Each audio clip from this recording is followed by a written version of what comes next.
welcome everyone to the Islanders Never Say Die podcast. I'm your host, TJ, and with me again, as always, is our NHL analyst and expert, the grumpy old man. They say there's no shame in his game because he is always the same. That's me. Yeah. Wonderful, thank you. Oh, man. Feeling good. You're feeling good, huh? Yeah. A lot of Islanders news, Grumpy. I'll tell you that much. Also, favorite time of the year, without a doubt. Yeah, well, I know it's your favorite time of the year. Most people's favorite time of the year is around the Stanley Cup Finals, but Grumpy's is in the offseason. What can I say? Grumpy's not if you're an Islanders fan, it's not. Yeah. Okay. But then we're out golfing. Oh, goodness gracious. That being said, Grumpy, we're going to hit and hammer home two huge trades by the Islanders made over the last 2 days. We've managed to sever ways there and sever relations there with Nick Leddy. Recently traded, as well as get rid of Andrew Ladd's massive cap hit, Grumpy. No problem there. Yeah, absolutely. We're going to dive in. But remember, before we get everything started here today, we go live every single Saturday at 8 p.m. Eastern Standard Time. We're going to be going live, actually, this Wednesday during the expansion draft. So don't miss out on that. The best way to make sure you don't miss out is by subscribing to the YouTube channel, liking and following there on Facebook and Twitter, or subscribing wherever you get your podcast. Also, worth noting, if you do like what Grumpy Old Man and I put forward here on the Islanders podcast, make sure to check out our general sports podcast in the description here below. But Grumpy, it's quite a bit. I'll be honest with you. We knew the Islanders were going to have to make something happen and to clear up some cap space. And sure enough, Lou Lamoriello has gone ahead and done that. Yep. Well, once again, TJ, and as everyone knows, it took me forever to get TJ to promote our podcasts. He's really struggled that, and everyone knows now he's gotten better. I mentioned him at the top of the show. Once again, the Islanders Never Say Die podcast, as well as TJ and the Grumpy Old Man. I don't know what this does for our normal Wednesday TJ from the Grumpy Old Man. I'm sure that TJ will let me know at some point in time. Don't worry about that, Grumpy. Don't you fret your pretty little head, okay? I don't need you to be worrying about that stuff, Grump. I'll take care of all that. Here's the thing. Big trade, though. I guess we can start off with Nick Leddy. That's a guy who is a top four defenseman anywhere he goes in the NHL. I'm not going to say, Grumpy, Okay.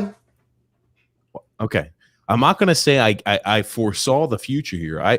3-4 weeks ago, as soon as the offseason hit for the Islanders, I was singing from the mountaintops the Detroit Red Wings were a perfect fit for Nick Leddy. It was great there for Leddy to go ahead and teach Cedar and all the other young defensemen that the Red Wings have there coming up through the system. I really thought he was a good fit. Sure enough, Grumpy, to the Detroit Red Wings there, we got back there a 2022 second-round pick there, as well as Panik. Yeah, Richard Panik. I think that's a great trade from the Islanders' perspective. I'm sorry. It was a 2021 second-round pick. My apologies. Okay. I still think that was a good trade from the Islanders' point of view. As I mentioned a couple of podcasts ago, the number one thing that we had to do before we could do anything else this offseason was dump salary. And Lou Lamoriello, after consulting with me, I told him what he needed to do.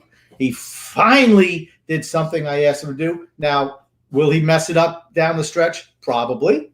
But as of right now, I have to say that he heeded the Grumpy Old Man's call, and he freed up close to $10 million in salary cap space. Oh, goodness. Kudos to Lou Lamoriello. Yeah, and real quick before we dive too deep in the podcast, remember, we do have an ad here to read from DraftKings. You've heard of us talk about DraftKings, the leader in daily fantasy sports, and how payday can come every day by entering their contests with huge cash prizes up for grabs. Making a lineup there for DraftKings adds excitement to every night, and it's simple to do. Draft your lineup and feel the sweat like never before. Every moment means more with DraftKings lineup on the line. DraftKings has paid out over $7 billion to users across all sports, and DraftKings is the leader in daily fantasy sports, so there's no better place to get in on all the action. Now that you know how to play DraftKings, download the DraftKings app and sign up using the promo code THPN. New users will get a free entry with the first deposit. Again, that is code THPN. to get a free entry with your first deposit. It's only at DraftKings. A minimum of a $5 deposit is required. Eligibility restrictions apply. See DraftKings.com for full details, Grumpy. TJ, you did a very good job on that. Very professional indeed. No, I'm shocked you weren't saying, hey, mistake here, mistake there, as you usually do, Grumpy. If you make a mistake, I definitely say it. If you don't, I do not. Fair enough, Grumpy. I like the Leddy trade. I did. And these are the important parts I want to hit on up front. What the hell is that, Grumpy? That is TJ predicting a trade. That's a picture of a blind squirrel finding a nut. Good job, TJ. Oh my God. How long did it take you to get that, Grumpy? I know you're not very tech savvy. So how long did it take you to get that little quip you wanted to go ahead and throw out there, huh? I said, you know what? I can't believe TJ did something right. As you were reading the ad, I said, let me just put in blind squirrel finds nut. And there you go. Once again, for the uninitiated, that's TJ getting something right. Jesus Christ. Oh my God. Grumfield man coming at us here early. These moves I'm a fan of. I'm a fan of these moves. I think these moves allow us to progress the team. We freed up the cap spaces, which is something we desperately needed to do. Desperately, Grumpy. We talked about it. We didn't know how we were going to go about getting the cap space free. We said Nick Leddy was a guy you can offload for value. Do you remember? And we're going to take a trip down memory lane, ladies and gentlemen. Do you remember some of those awful publications, awful Islanders publications there, or sites that cover the Islanders saying the reason we had to trade Devon Toews last year was because Nick Leddy had absolutely no value. Do you remember that, ladies and gentlemen? Do you also remember earlier on this week when Duncan Keith, was he 36, 37-year-old Duncan Keith went for a third-round pick and a player? And I was like, well, Nick Leddy, I guarantee you has value. And sure enough, Nick Leddy was traded there for value. We're going to jump in. We're going to talk about Devon Toews here later and maybe some comparisons to draw. But I like the return for Nick Leddy. I think that's a win for both parties. I think that's a huge win for the Red Wings, and I think that's a huge win for the Islanders. Yeah, had to offload cap. We still don't know what their unprotected list is going to look like. I have a feeling I'm going to be upset at that, honestly. But we could easily have freed up even more money if we put the right expansion protection list out there. I foresee us doing something this offseason that we haven't done since Lou Lamoureux's been here, which is try to acquire some type of scoring prowess. I mean, it just has to happen, doesn't it? You're on mute, TJ. Sorry about that, Grump. Yeah, I do think we are going to go ahead and try to go. Appreciate it. I do think we are going to acquire somebody to add a little bit of pop to the party. We got people throwing out Zach Parise rumors. Grumpy old man recently bought out there by the Minnesota Wild, and so was Sutter. And people are linking, hey, those two players, both veteran players, hardened veterans there, to the Islanders in some capacity, and you're just kind of left. There's a lot of moving pieces going on right now. Who the heck knows what the Islanders are going to do? There's one thing I can promise you, though. Lou Lamoriello is not sitting on his hands around this time period. He's making things happen. He's got a vision for the team, and he's going all in is what I think is going to happen. Also worth mentioning, the Islanders did sign back Andy Green. So that is who they will go ahead and expose as their defenseman needed, so they can protect both. They can protect all three of Ryan Pulock, Adam Pelech, and Scott Mayfield, leaving Andy Green exposed. So, if they went into the expansion draft on Wednesday and Andy Green was not signed back, I would have told you, I think we already had a trade worked out with Seattle. That might not be the case. I hope it's not the case. Well, depending on who they take. There's so many moving parts right now. You hear Gabriel Landeskog has said that the Islanders are a team he wouldn't mind playing for. I think he's going back to Colorado. And then Tarasenko said that we're a team that he'd be willing to play for. That, I think, is more attainable. And with the amount of cap that we've offloaded in the last day and a half, that makes that a very real possibility for something we could do. I think Jordan Eberle would have to move back in the other direction. But there's, like I said, there's a lot of moving pieces. And finally, Lou Lamoriello has once again come onto the side of the grumpy old man. The grumpy old man's been saying for 2 years, Lou, Barry, this team is not good enough to win a Stanley Cup. Finally, after 370 some odd days, they've come to the realization that the grumpy old man is correct. We must upgrade this team if we have a shot at a Stanley Cup. Hopefully that's what they're doing. So let me ask you this, Grumpy. If we're rating you on a happy scale, it's weird. I guess we could do on a grumpy scale, but I want to have to do translate from grumpy to happiness on an inverse relationship. If we're looking at you on a happy scale right now, with the moves that Lou Lamoriello has made in the last 2 days, the last 24 hours, where would you be on the happiness scale? On like from 1 to 10? Yeah, 1 to 10. Okay. And that's just what we've done so far, not what could happen. So I haven't seen the expansion draft, because if we lose Kiefer Bellows, I'm going to be pissed again. But since I don't know that, I would say on the happiness scale, I'm about a 7. Really? Only a 7? Yeah, only a 7. Okay, fair enough. Hey, because we gave up, 2 second-round draft picks and possibly a third. So all that, I just remember everybody when Devon Taves was traded. Oh, look at these bargaining chips we have. We're gonna kill in the draft. No, in essence, you traded Devon Taves. You're jumping the gun, Grump. You're jumping the gun. We're gonna set for that. But yeah, go ahead. But you just asked me to explain my happiness level, why I wasn't higher than a 7. Fair enough. Go ahead, Grump. If you didn't want me to know, if you don't want to know, don't ask the question. Go ahead. Go ahead, Grumpy. Because you and I see the same exact way on this one, right? Last year, we said, everybody, I as happy as I am with the moves here today, and unfortunately is a sad reminder here for how badly we got screwed over and gypped over in a Devon Taves move last year, how much we got bent over the barrel, and we did not get enough value for that guy.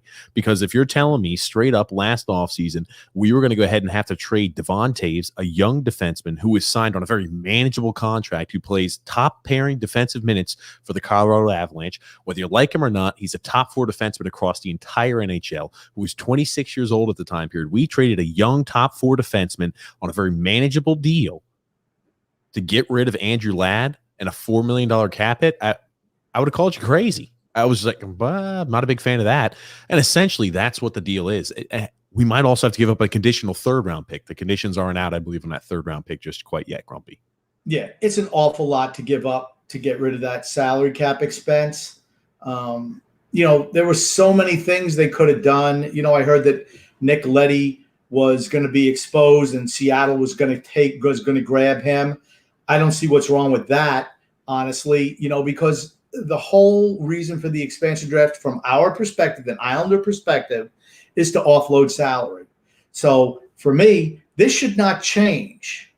I would hope that we would be looking to offload even more salary to Seattle. That's what I'm hoping. And then we can really make a splash in the offseason and make the necessary improvements to put us over the top.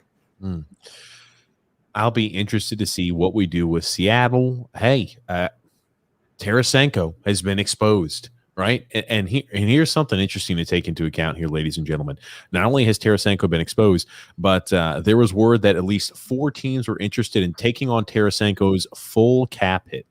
Again, other teams, others were involved with, if they had retained some of his cap hit, other teams were more interested. So it's going to be insightful to see here over the next few days, what the Islanders sign back, who they sign back, how much cap space they have available going into the expansion draft. Well, as of right now, we have. I know we're at the dead period, but yes. Yeah, if you count Johnny Boychuk's $6 million. We have almost $19 million in cap space. That's enough to do some damage. Tarasenko, if we were looking to potentially pick him up, I think Jordan Eberle would have to go the other way. Remember, St. Louis still thinks that they're in the hunt for a championship, regardless if they are or not. They feel that they are, and they want to bring somebody back. They don't want to just throw in the towel. And I would be absolutely ecstatic if we could somehow move Jordan Eberle and bring in Tarasenko. I think that would be fantastic for us. So right now we're sitting at about $19 million in cap space. And remember, we do have individuals we have to sign back, guys. That's Well, important to remember. We've got a bare minimum. We've got to sign back Sorokin. We have to sign back Bavillier. And we have to sign back Adam Pelech. Bare minimum. yeah. Okay. We're not technically 19 under the cap. We're like 12.9 or something like that. But we have Johnny's $6 million that we can go over the cap. Yes. So it's a little bit of a misconception there. No, I know, Grumpy. But yeah, we've got still, imagine like this. We've got 19 million, about like 18.9 million. So I'm just going to round up about roughly $19 million in cap space. If you're thinking, hey, what does Sorokin get? What is Sorokin looking at? I think he'll be near what Varlamov is earning, maybe a little less, maybe a little more, depending on what the term of the contract is. I mean, if he's signing a short-term deal, I think he's going to earn a little less than Varlamov. If he signs a little bit more of a long-term deal, he's going to be earning what Varlamov earns, if not a little more. So, go ahead and automatically cut out, anywhere from 4 to 5.5 out of what you see there in that 19 million. You got to sign back Pelech. That's an important piece you have to sign back too. And you've got people like Brandon Carlo signing back. Grumpy, what was his average cap at? Roughly about 6 million. 4.1 million per year for the next 6 years. That I feel is a really good signing for Boston. But what does that do? Kind of sets the market for Adam Pelech a little bit, right? So I think Adam Pelech is better than Brandon Carlo.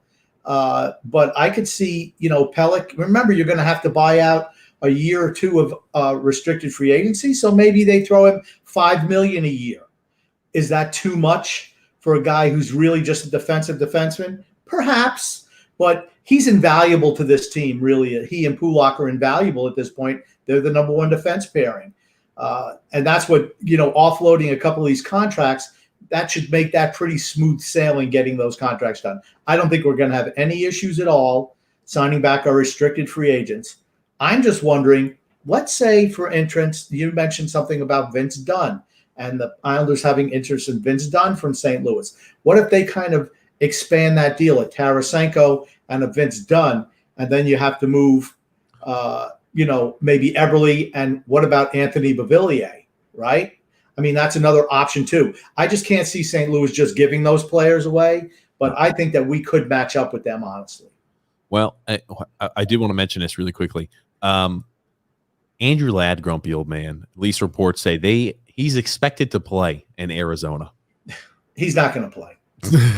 He's freaking finished. Come on, he's done. I had to bring that up. I didn't want to derail you, but I had to bring that up, and I saw it. I'm like, Grumpy. I'm like, what's the over-under that he actually plays and contributes there in Arizona? He might play, until he gets injured. But his contribution, I don't think there will be any.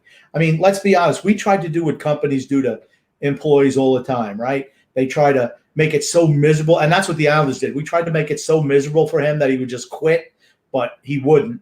And I don't say he shouldn't get his money, but there were other ways for him to get it, I think. Okay. Yeah, but they say they're going to play. To answer your question, grumpy old man, I think we could be looking at a larger deal. And the reason I was hitting on, hey, how much you think these guys are going to get paid, it kind of gives you a starting note of how much available cap space you have to work with and whether we are planning to do anything else. One also interesting piece here is, what are the Islanders going to do with Panik? Are they planning on playing him on a third line left wing role? Are they planning on playing him somewhere on the fourth line? Do they know perhaps someone who might be planning on an early retirement, somebody who might have a bad injury that's been fighting through, and they say, hey, I don't want to play hockey anymore? Remember, Cal Clutterbuck is a guy who doesn't have feeling, I think, 2 or 3 of his fingers on one of his hands. You wonder if, hey, maybe he's like, I don't want to do this anymore. It's the ramifications that are on my life. I'm getting older. I want to, hang it up a little bit. So here's the thing. Are you planning on just shoving him down in the AHL, or do you move for him to contribute to the Islanders? Do you plan on Panik contributing here to the Islanders? I would think he's going to make the team. I really do. I think he'll play on the third or the fourth line. He's the type of forward, the bottom 6 forward that Barry Trotz loves. Solid defensively. Back when he was younger, he could kick in some goal scoring, not anymore.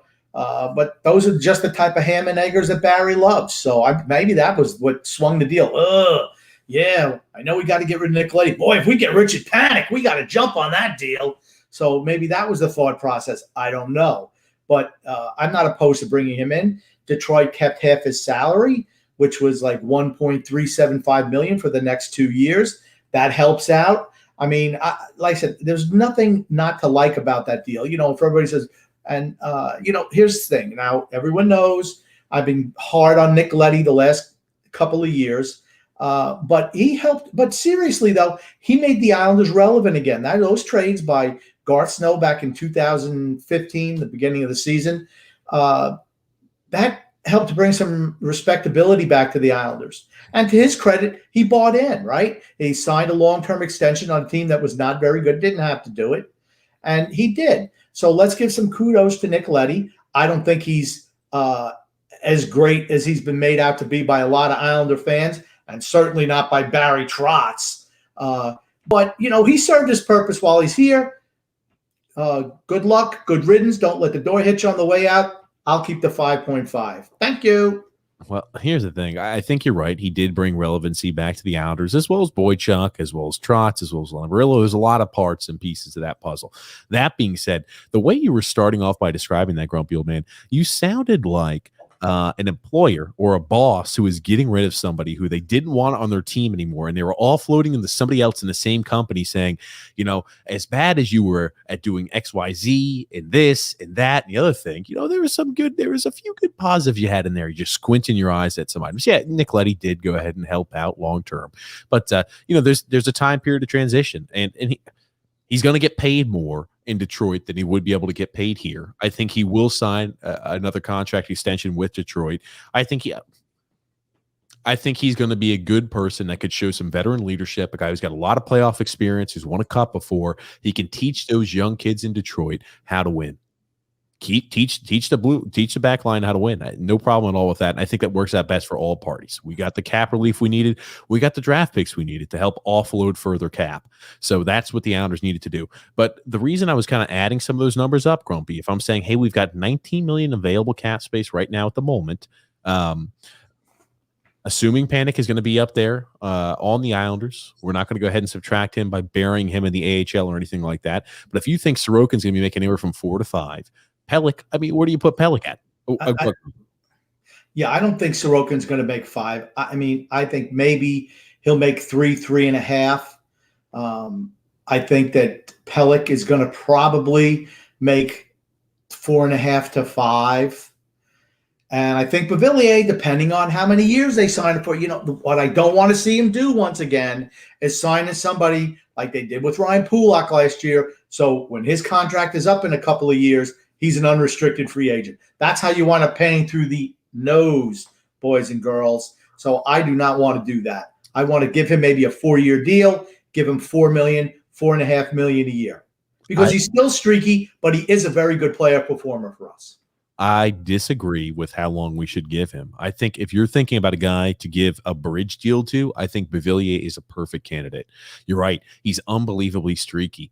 Here's the thing. I don't want a guy tied up long-term to, you said 3. I don't want a guy tied up to 4 years. That might be unbelievably streaky. You can never grow out of it. This is a guy who's no spring. Go ahead, Grump.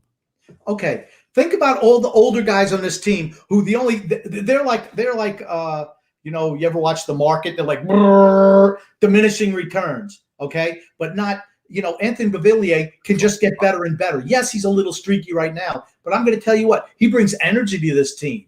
I'm not opposed to giving a guy who's 24 years old or 25 years old a 4-year extension. I just don't want to give guys in their 30s extensions like that. To me, I'm totally different. I totally have a different point of view for you on that. You want to tie up a guy who's been historically streaky throughout his time period here with the Islanders, and you want to tie him up to a 4+ year deal. I'm sorry, no. Unless you're signing him for 3.5, no interest. No interest. What do you think Beauvillier is going to take if he wants to be signed up long-term with the Islanders? If they sign him up long-term, was that? $4 million a year, 4.5 a year for 4 or 5 years. I would give him that. He's your second line left wing. He's your second line left wing. Do you think a guy who now will be entering the prime of his career would take a deal for 4 years getting paid $4 million a year? Do you really think that? $4.5 million? Why not? He was only making 2 now. So you're saying you can double your salary? Why would you just offer him a 2-year deal? So as soon as those 2 years are up, he hits unrestricted free agency, and then he cashes in, makes $6 or $7 million a year. Because that's what'll happen. Then you won't be able to afford him. Here's the thing. Anthony Beauvillier on a normal season is a guy who's going to be putting up maybe 50 points a year. That gets Josh Bailey $5 million a year. Okay. You complain about the Josh Bailey contract. You complain about Josh Bailey. Well, here's I will why. say I think Anthony Beauvillier is a little different player than Josh Bailey. All I'm saying is if you want to tie him up, I'm not a big fan of tying up streaky players up to long-term deals. I'm just not. I think Anthony Beauvillier maybe can go ahead and hit the nexus, cross the line. That would be nice. Maybe he can. I just don't want to roll and gamble with it. And especially for a team we are in win now mode. If we can get somebody on a little bit of a cheaper contract so it's easier for us to make a Tarasenko trade work, I'm fine with it. Yeah, I just think the way that we right now sign players is let them get old and then let them give them anything they want. And I just think I'd much rather roll the dice on a younger player who has a potential to get better. That's what I want to do. I don't want to sign guys who their best years are way behind them and we're going to give them more money. Casey Cizikas, Kyle Palmieri, Travis Zajac, any of the garbage, that we could bring back. I mean, those guys are finished, done, toast.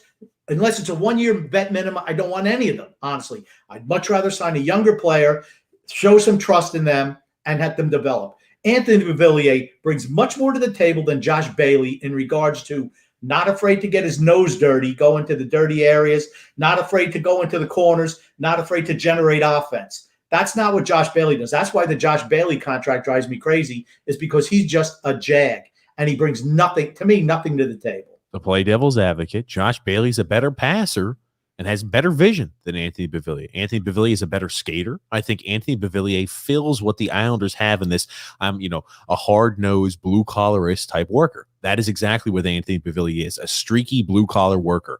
Josh Bailey, not as much blue-collar, but hey, you've seen the vision he's displayed, and you see sometimes those passes are outstanding, right? There are certain areas where players excel and certain areas where they have weaknesses. They're different types of players. I'm just saying you complain about the Bailey contract, and now here you are saying you want to go ahead and do something similar to Beauvillier.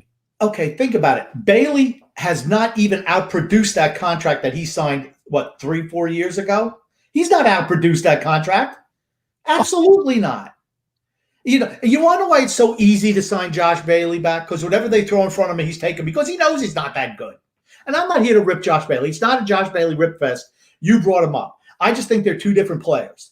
I like Anthony Beauvillier and what he brings. He brings energy to that team. When that line, when Anthony Beauvillier is not playing well, that line is freaking invisible. Invisible. Because Josh Bailey can't drive it. He's the human sidecar. We all know that, right? You got Croc in the middle who needs somebody to create for him. Anthony Beauvillier, when Anthony Beauvillier is playing well, that line thrives. When he's not, that line goes right down the tube, right down the toilet. That's how it goes.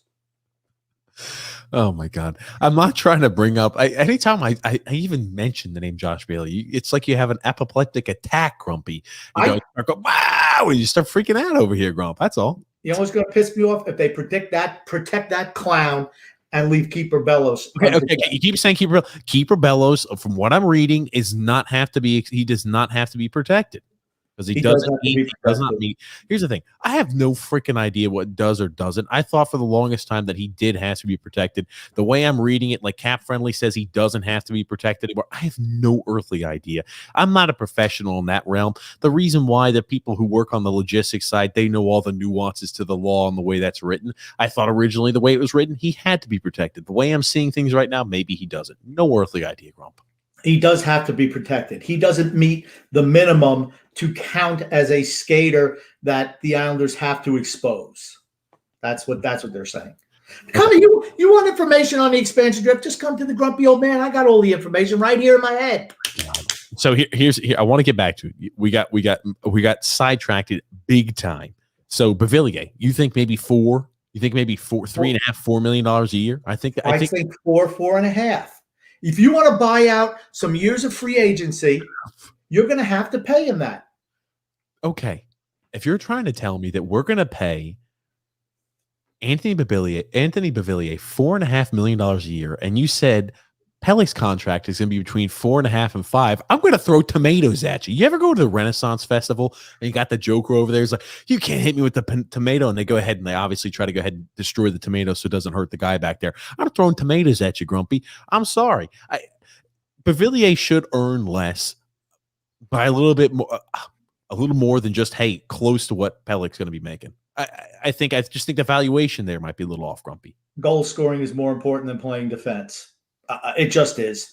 But you bring up the Renaissance Festival. You want to know what the Renaissance? They had those guys yell insults at probably goofs like you, and they give them tomatoes to throw at them. And the whole thing is, guys like you couldn't hit the broadside of a barn if you were standing right next to it. So they're not even worried about getting hit with tomatoes. All you do is you probably wouldn't even hit the big board they got in the back. You throw it in the woods or whatever you do. Yeah, oh, goodness. A guy with a mediocre arm such as yourself and certainly no accuracy, Josh Bailey-like accuracy when shooting the puck or throwing it, no one has to risk about getting hit with a tomato with you in charge. Yeah, Jesus. Okay, so let's assume that we're just going to take Grumpy's scenario because this is, I think, whatever. I'll play devil's advocate, right? Let's say Bavillier gets paid $4.5 million a year, right? You're looking at, after those extensions, you are looking bare minimum. The Islanders will have used up 13.5 of that 19 million available cap. Here's another thing, ladies and gentlemen. As much as you and I don't want it, we do not want Casey Cizikas to get signed back to a long-term deal. And guess what?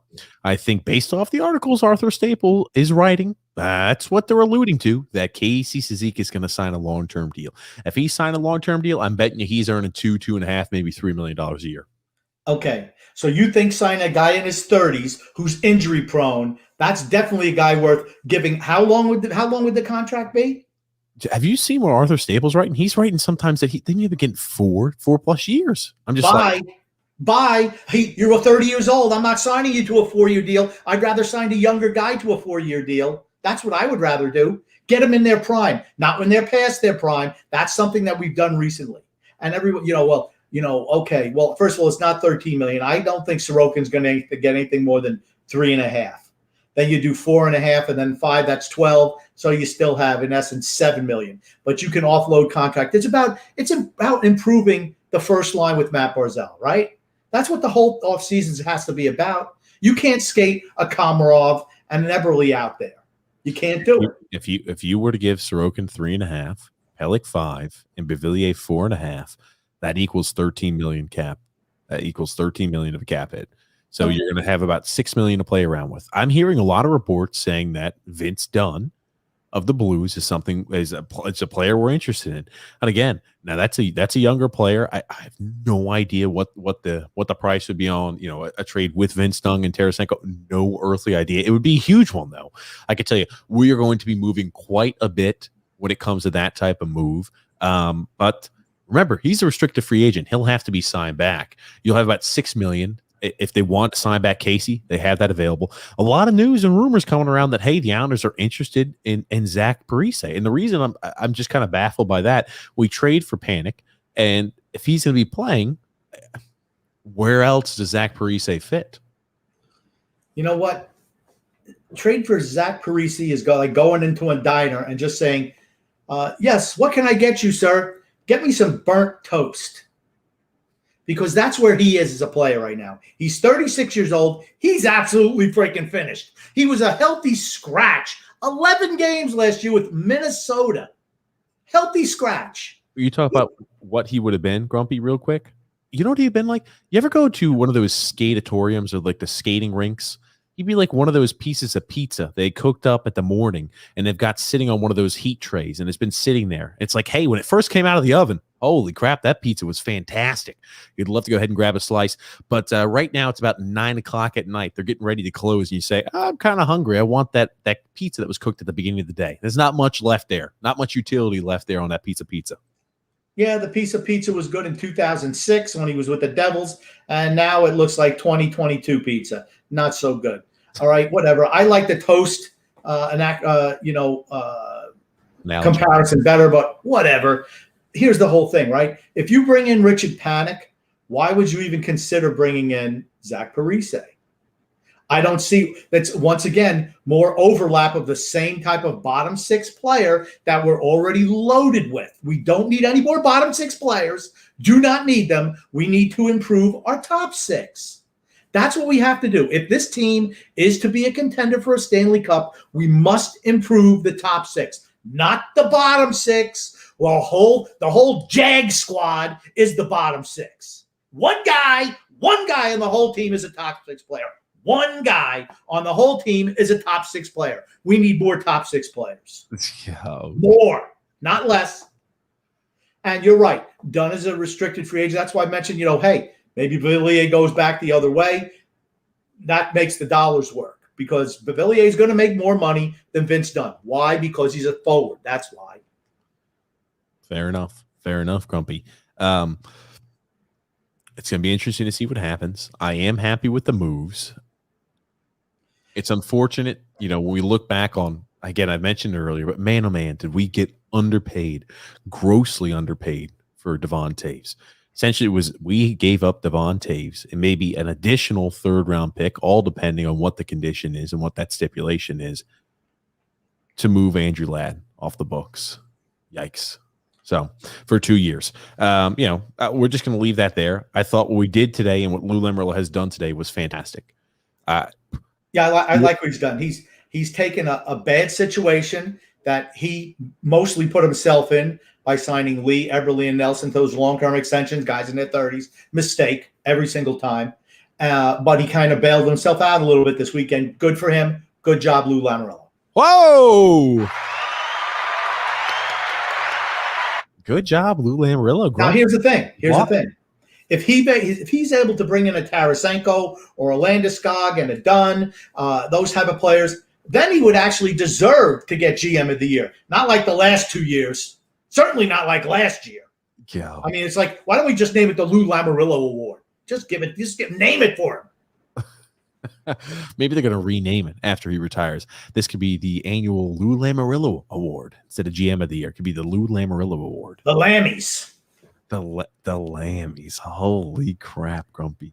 I'll be interested to see, though, what the Islanders' approach is going to be regarding Parise and Sutter, right? When you look before the Islanders made these moves happen, everybody was penciling in, the Islanders are definitely in on Parise. They're definitely in on Sutter. Here's the thing. Not a big fan of Sutter. I don't want Sutter here. You sign back Andy Green here. Andy Green, when he signed back, he needs to be your number 7 defenseman. We can all agree on that, right, guys? We do not want to see Andy Green playing every single night. There's only so much tread on the tires. I think he played well in the playoffs, limited capacity. I think he played well in the regular season. If you're going to bring Andy Green back and plan on playing him, he needs to be a guy who's going to get a chance to get a healthy rest and a healthy scratch every once in a while so he can keep his legs fresh. I'd like to bring in Alec Martinez.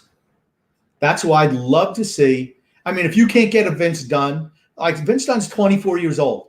I mean, that's a great get for us if we can bring him in. But for a veteran presence, I'd much rather have an Alec Martinez in there. I've always liked him. I'd love to see him be part of this organization. I think he'd be perfect. And again, Noah Dobson. Alec Martinez is no spring chicken, 33 years old, but that's another guy you sign on a short-term-ish type deal, and you're able to go ahead and float the boat until you've got your guys like Robin Salo to step up. You've got your guys like Samuel Bolduc to step up. You've got your guys like Bodie Wild to step up.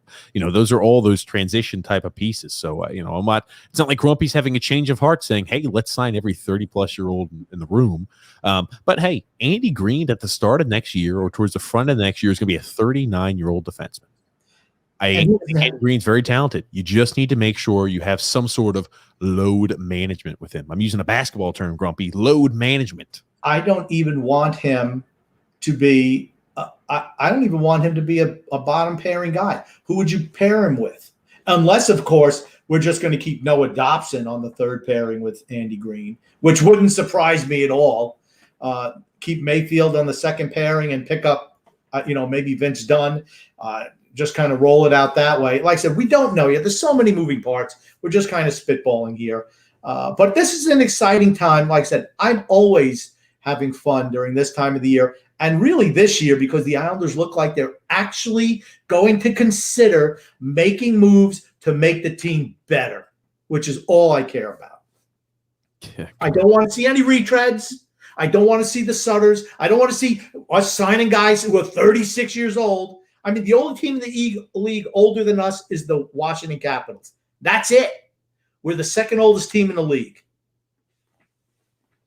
No good. Not good. Here's the thing. We're going to be playing on a normal season next year. We're not going to have an abbreviated season. We're not going to be playing, how many games we played this year? 62? 56. 56. 56 games this year. That's not going to be the case here next year. We're going to have an additional roughly about 20 some odd plus games. That adds on to it. Yeah, that's going to an extra 26 some odd games. That's going to add on to fatigue that players are going to feel. That's going to add on the fatigue that what will be a 39-year-old defenseman, Andy Green's going to feel. In an ideal scenario, you run Andy Green and maybe a younger defenseman, and you let him kind of split minutes. Probably the lion's share goes there to Andy Green, but it's a way to slowly ingratiate one of those younger defensemen like a Bolduc into the lineup. You're not going to see Bolduc play on this team next year. It's not going to happen. They will not do it. Won't do it. Okay. You're forgetting once again who the GM and the coach is. The fact that we're talking about what a finished Zach Parise is, he's like, Italian wine that's just been left out of cap off, out of the refrigerator, out of the wine cellar for like 6 months. No good anymore. Sutter, whatever his name is, finished. Toast, done. And here's the thing. He doesn't play any defense. If you don't play defense, how are you going to be defenseman on this team? Jesus. Again, Ryan Sutter was another one of those guys, 36-year-old defenseman. Hey, who knows? We're going to be interested to see what happens. There's a lot of moves. There's a lot of different variabilities going on. Nonetheless, though, the Islanders are making moves, and I think we are going to take a stab into actually pushing our team forward for this year. Again, we're going to open up the phone lines here today, just for you guys who are listening. We're going to make sure we have the phone lines open. You can tell us, hey, Grumpy, we love this trade. This is outstanding. We love the trades, too. So, when you come on, just don't think because we're picking at, issues that we've had in the past in the show that this highlights items like that we're downplaying the trade today. I think the trades today and the trade yesterday were great moves by Lamoriello. Absolutely no doubt about it. Yeah. Like I said, needed to get done. Like I said, what was the most important thing that we had to do before you do anything is get rid of salary cap, and Lamoriello has done that. Step one. Like in Apollo 13, right? We're on, you're talking about step 57. We're only on step 8. So step 1, we've done what we needed to do, right? So we need to move on. And now let's get to step 2. Bring in younger talent, better talent, more offensive talent, something we can do to improve the team. And one other thing real quick. I think that hopefully bringing Richard Panik in lessens the need to I must sign Zach Parise because I drafted him. I don't want to see that. I don't want to see it, Lou. Let it go, baby. Let it go. He's finished. Maybe an old-timers game. You can pick him on your team when you think you're at Providence University behind a bench. Those days are over. All right? We don't need Zach Parise. We got Richard Panik. Let me ask you this. Did you recently watch that film? You went on so freaking long. I forgot the name of it. Grump, did you recently watch that film? No, Apollo 13. I just have it memorized. The reason I'm asking you if you recently watched Apollo 13 is because I called you up earlier before the podcast, and you kept talking about the same damn movie, Apollo 13, and about 3 or 4 other times you mentioned when we were on the phone outside of it. So I was wondering, maybe you just had recently watched Apollo 13, and now you're making all these Apollo 13 references or something. Yeah, but it was a different Apollo 13 scene that I referenced, if you remember. Crump, I'll be honest with you. I don't remember the scenes in Apollo 13. It's been I think maybe I watched it once. It's a long time ago. I'm gonna tell you what. After this podcast, I'm gonna watch The Godfather. Yeah, greatest movie of all time.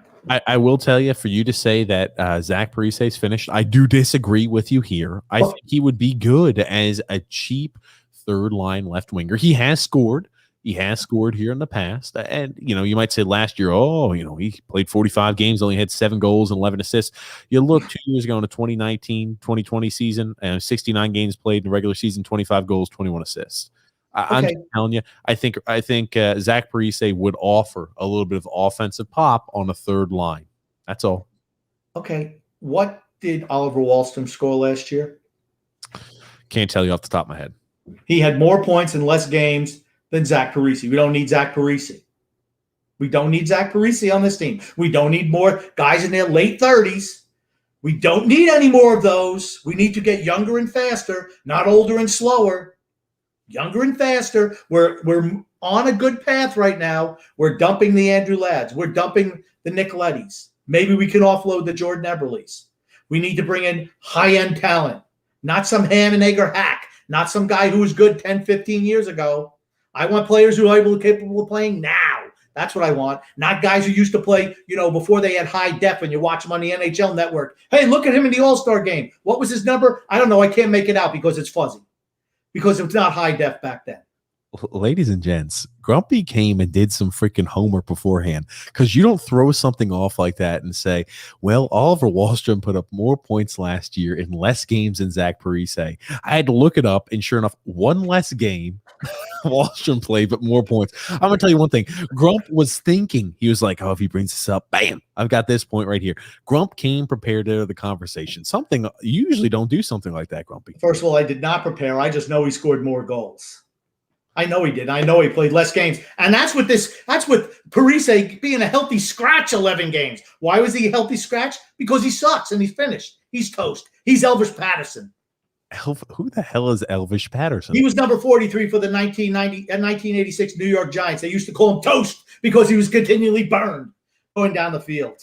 God, oh, freaking mighty. Elvin Patterson. Elvis Patterson. Elvis. Number 43. Toast was his nickname because he burned. Jesus H. Grumpy.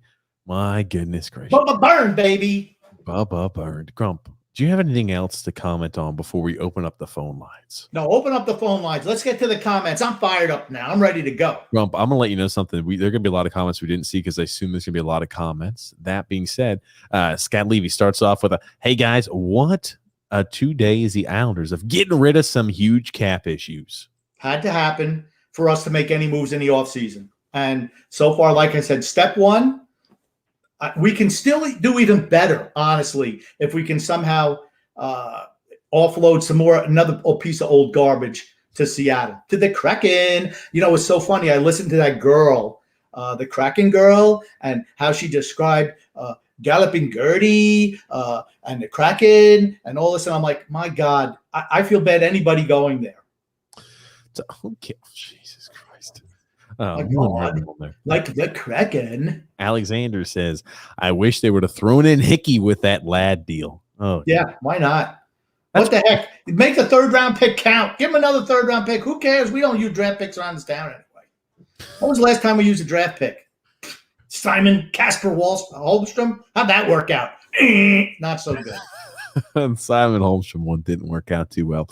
I don't think he will work out. He's still extremely young. He still sucks. I do want to bring something up too, because I was talking about our boy Phil Fex. I was talking with Phil here on social media about this. Now, if you sign back Casey Cizikas and you bring in Pjanic, where the hell does Otto Koivula have any chance to find a way into the lineup? Especially if you're thinking about signing a guy like Zach Parise too. Does Otto Koivula just say, "Hey, we're going to leave you here on the vine. We're going to leave you down there in the AHL. You're going to be a professional AHLer"? Is that what this is going to turn out to be? That's what happens when the Geezer GM and the Armadillo is the coach, and you only want to bring in guys who are in their mid-30s. I'm sorry. We have a chance to do a soft reset and make the team better. The team is loaded with character players. Loaded. Absolutely loaded with character players. Loaded. Juiced to the gills. What are we not juiced to the gills with? Talent. Talented players. Character, great. You need character. But you know what else you need? Talent. Talent. Hey, Grump, do you think, should we go ahead and insert Josh Hosang into the lineup? He's dead to them. Why did they get rid of him? I'm just joking. I shouldn't even said that. I was just doing that. I'm thinking about it. Look at the guys who were drafted before they came in. All of them. Koivula, Bellows, Hosang, name it. Have any of them gotten a legit shot to play on this team? Nope. Not a one. Well, Not a one. okay. So guys that they acquired, I mean, like technically, Sorokin was one that they drafted beforehand, and they have players that have been drafted beforehand that are playing. But if you're talking about the young guys in the minors, not so much. I can't think about a guy who was young. Maybe was maybe Devon Taves. Devon Taves was still technically down there in the A when they first took over, wasn't he? Yeah, Listen. down there in the A. They shackled him. He was the best defenseman in that preseason, the best one, and somehow he still wasn't good enough to make that team. They put Hickey up in the starting lineup and sent him back down to the minors. And it was only when Hickey, thank God, got injured that they brought in Devon Taves, who was infinitely better. But you know what? He wasn't drafted. Let's see who are we going to move? We're going to move Andrew Ladd or Leddy or any of these other old geezers. No, let's move the young guy. Why? We didn't draft him. We don't want him. He's no good.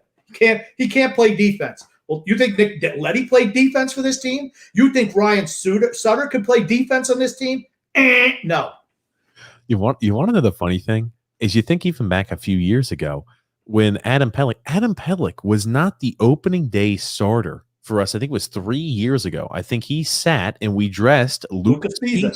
Lucas Spiza was the starter over Adam Pellick that first game of the year. And the funny thing was everybody's like, send Adam Pellick to the moon. And everybody was like, send him, or they send him to the sun. I think that's what the phrase they were using on social media.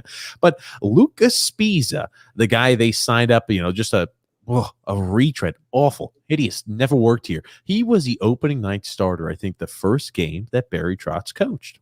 He played the first number of games. But you know what? Lucas Spiza couldn't play anymore. He was an embarrassment. He couldn't even tie his skates anymore. Finally, they had to put Pellick in. The same thing with Taves. Unless they're absolutely forced to, they won't play a young guy. And that's one thing, like I said, that drives me crazy that Barry does. Barry's a great regular season coach. Fantastic. But, man, he does some things that just drive me insane. I hate when you say great regular season coach because he's more than just a regular season coach. You know that.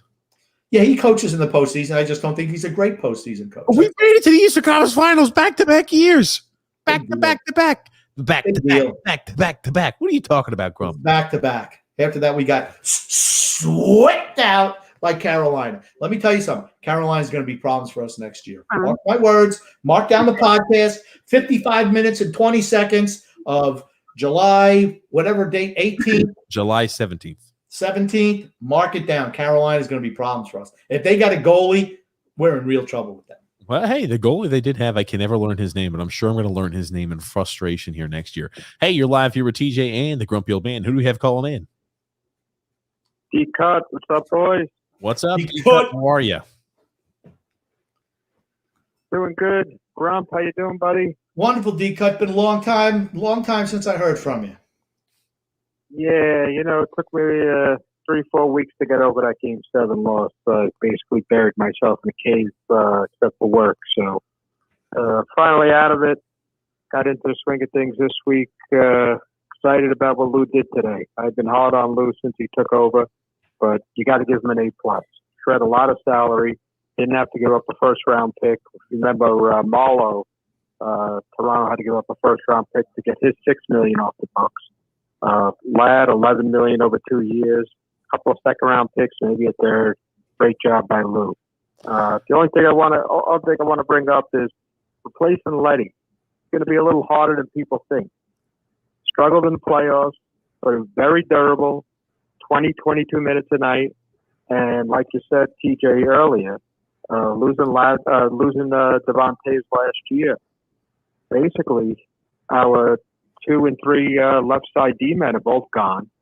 And it's going to be tough to replace. 2 to 36, maybe 1 year, maybe not. But I don't know. I hope it's not Mark Stoll. That's the name I've been hearing also the last couple of days.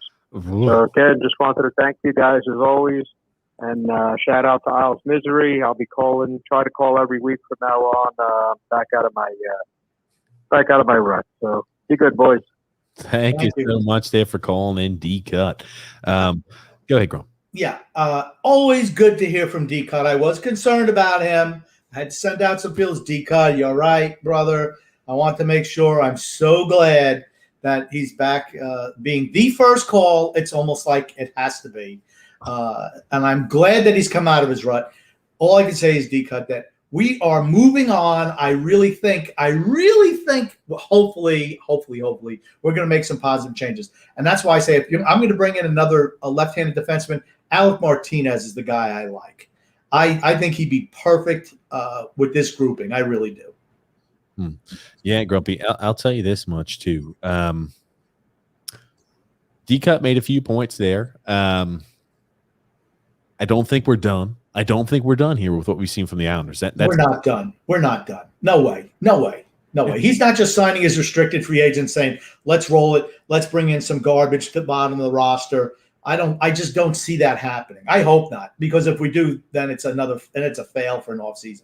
I have to think that Lou realizes that we must improve our first line. Yeah. Wouldn't you love to see Oliver Wahlstrom as a first line left wing, Vladdy Tarasenko as a first line right wing? It's fucking Butch. It's Butch Goring. Vladdy Tarasenko. Is that what we're going to be calling him if he comes to the Islanders? Vladdy Tarasenko. Hey.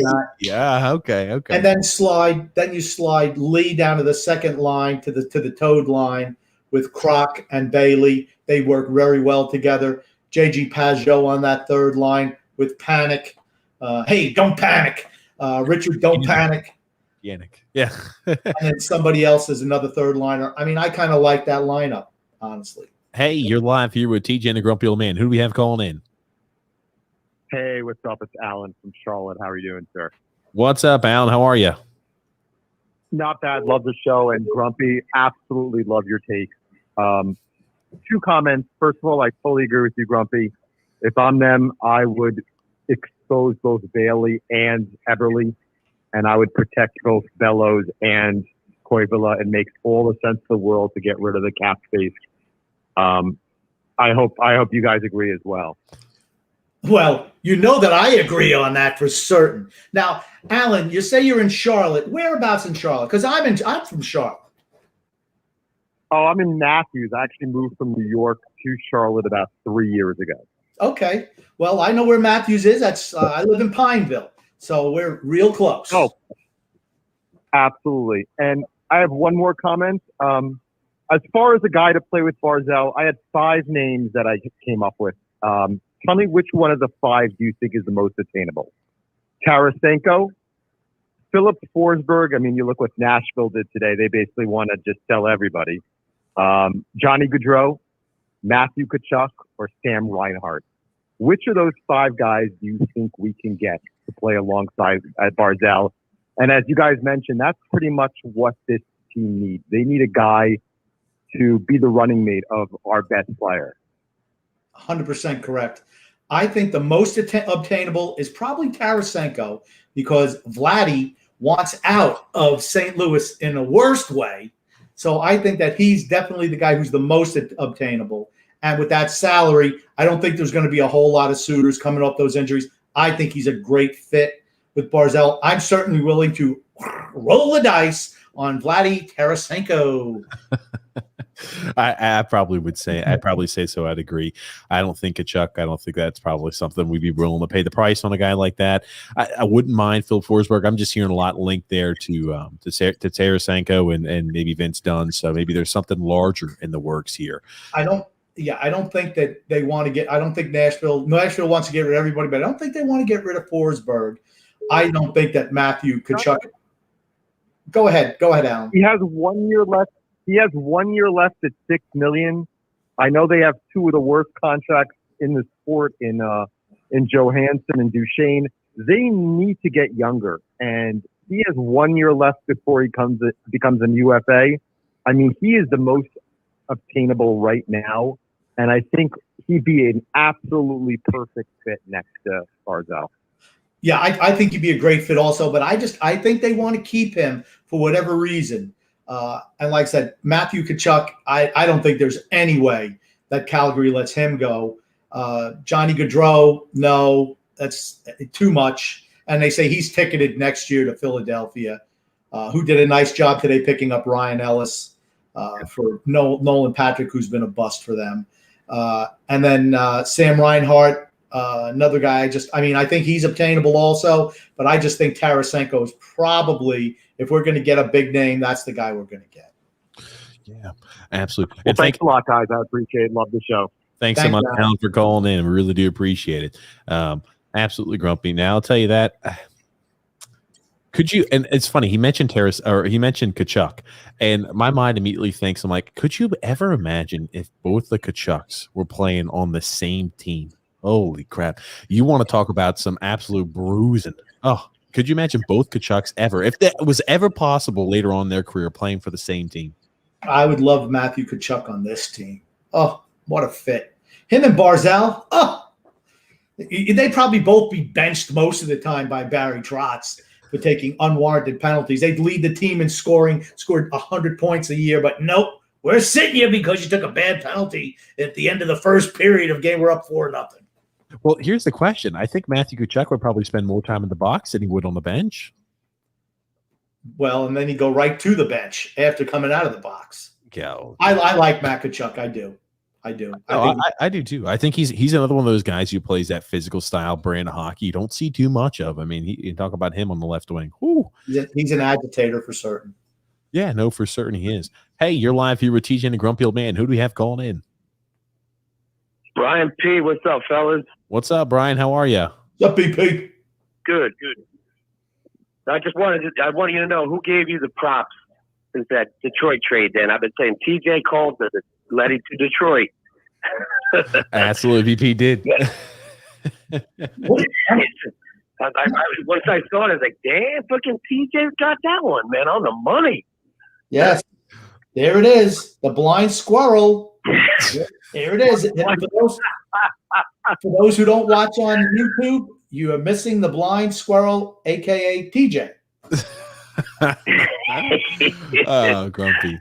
Oh, come on. So yeah, I'm one of those guys too, rough on Lou, but I gotta give him his props, man. I'm getting rid of Ladd. How long have we been trying to do that? Wow. Yes. So I think we gotta add a couple of the young guys. Like I want, just like you, Grump, I want to see Wally on the first line. Yes. We can get Tarasenko. I'd like to see Bellows in there too. But then we got three lines that can score. That's right. And we got depth on defense. It's nice to have some cap space, but can we not sign everybody that's 38 years old, please? Oh, God. Yeah. I mean, hey, you know what? Why don't they just sign me? I mean, I could play just as good as I can score just as much as Zach Parise. I'm really good with the chicks. I can score just as much as him. Jesus. Now we just got to get rid of Komarov, and we're all good. I'll let him go. Yeah, oh, goodness gracious. No, we're not. Hey, Leo is an important, integral part here of our first line last year. I'm thinking he's ready to jettison that into. That's what we always needed. Yeah, he's going to find himself some consistent playing time again this upcoming year. But think about it. Optimally, wouldn't you like it to where you can have Leo Komarov as a guy who's on your taxi or whatever? I don't even know what they're going to do next year, where he doesn't have to play and break glass in case of emergency. That's what I'd like to see. Exactly. Yeah. Break glass, only a fourth liner gets hurt. That's right. I mean, but what does that mean, though, right? Right, BP? What does that mean? That means that you've improved your roster enough where you don't have to play garbage on the first line or anywhere else in your lineup, and that would make me ecstatic. Oh, you and me both.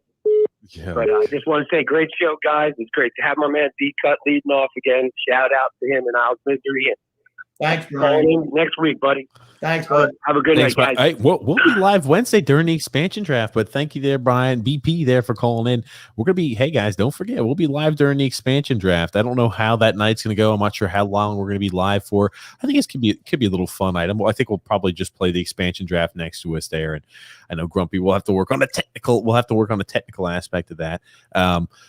Yeah, I mean, jumping right back in the comments as well there. Holy smokes, Ladd and Leddy gone. Hickey, you're next. Here's the thing, too. You look at the Hickey signing originally, I guess in 2018-19, like maybe they didn't know what they had. And guys, like Devontae's, they didn't know what they had. And guys like Pellick, they didn't know what they had. And a few guys, so that's why they originally signed Hickey. But he's been a guy for the most part. I know he's had a few injuries there, but very minimal playing he's had up there for the Islanders here since originally signed back, and $2.5 million tied to. He's got only 1 year. This is last year coming up on the contract. Not a Hickey fan, as anyone who listens to this podcast knows, not at all. But if he's a guy in the minors who can help forward the career of the younger guys, I'm all for it. He only would count against the cap, like 1.5? Yeah. I mean, that's fine. I just don't want to see him anywhere near the NHL roster. That's all. We have so much dead wood on this team that, you know what, throw them all down there in the minors. Get rid of your Matt Laritos or whoever those guys are down there. Throw in Leos, throw in Thomas Hickeys. Help the young guys get ready. Well, Grumpy, we can't throw away guys like it would be Sarnak there next year and Dmytro Timosov and your Laritos. Grump, we can't afford to get rid of players like that. They're important to the team. They're huge signings. I hate being right all the time. That's all I'm saying. I hate being right all the time. I'd like to be wrong occasionally, so I could come up with an expression like this, like, oh, but I don't. I'm just like, yeah, whatever. I knew it. Oh, good. That's why you see me looking like this. Yeah, not like this. Ooh. Hey, you're live here with TJ and the Grumpy Old Man. Who do we have calling in? Hi guys, it's Mike. What's up, Mike?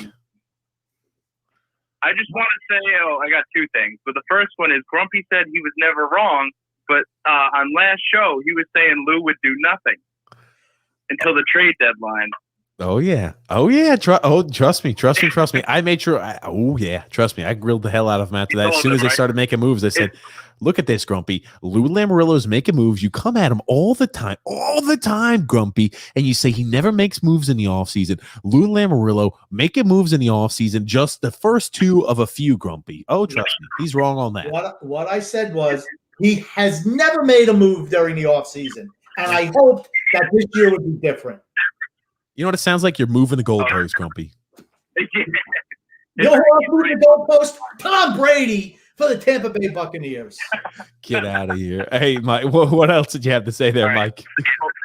My last point, and a lot of people actually don't have this opinion, but after the moves we made today, I really don't feel like we have the draft capital or the youth to go out and trade for anyone. So in my opinion, really the Islanders should be going for someone like Landeskog. It's one of those rare instances where a top free agent, top six forward, who's only 28 right now, is going to be 29 like Tarasenko, is willing to come to the island and, be in the new arena. Last season, he had 20 goals in 54 games, and the season before he had 21. And then prior, he had 34 when he played a nearly full season. So, I mean, if he can stay healthy, he's guaranteed 20 goals. Is what it looks like. And imagine someone like that with Barzal. I just wanted to finish with, if we can't get him, we should throw a blank check at Ovechkin, if it's possible. Oh, goodness. No, I can't go for Ovechkin, Mike. I can't go for him. It would go against my credo of not signing old players to big deals. Landeskog. He's the exception, though. Okay. He's got to be the exception. Okay, but I agree with you on Landeskog. I think he'd be perfect with Matt Barzal. Why? Because he's defensively responsible. And that's what you want. I mean, if you're going to let Matt Barzal give him a little bit more freedom, you have to have somebody who's more defensively responsible. He's a real leader type too. But then you have to have Wahlstrom up there also. I just feel like we need two guys on that first line who can put the puck in the net. I just think it's imperative. I mean, you could put Wahlstrom in his natural spot on right wing. Landeskog plays left wing. Yes. So if you wanted to see that, you could. But my big point here is we just made all that cap space. We really don't have the picks to trade anymore, and I really don't want to give another first-round pick out, and we really don't have youth to trade, so we might as well just go to sign the best free agent if we can. Right, unless you're looking at Tarasenko, where, perhaps St. Louis still feels are in their window. Maybe we can move Eberle, and, if you're not enamored with Beauvillier, because let's be honest, you're not going to keep Oliver Wahlstrom on that third line this year. He has to move up. So if you can get yourself, you think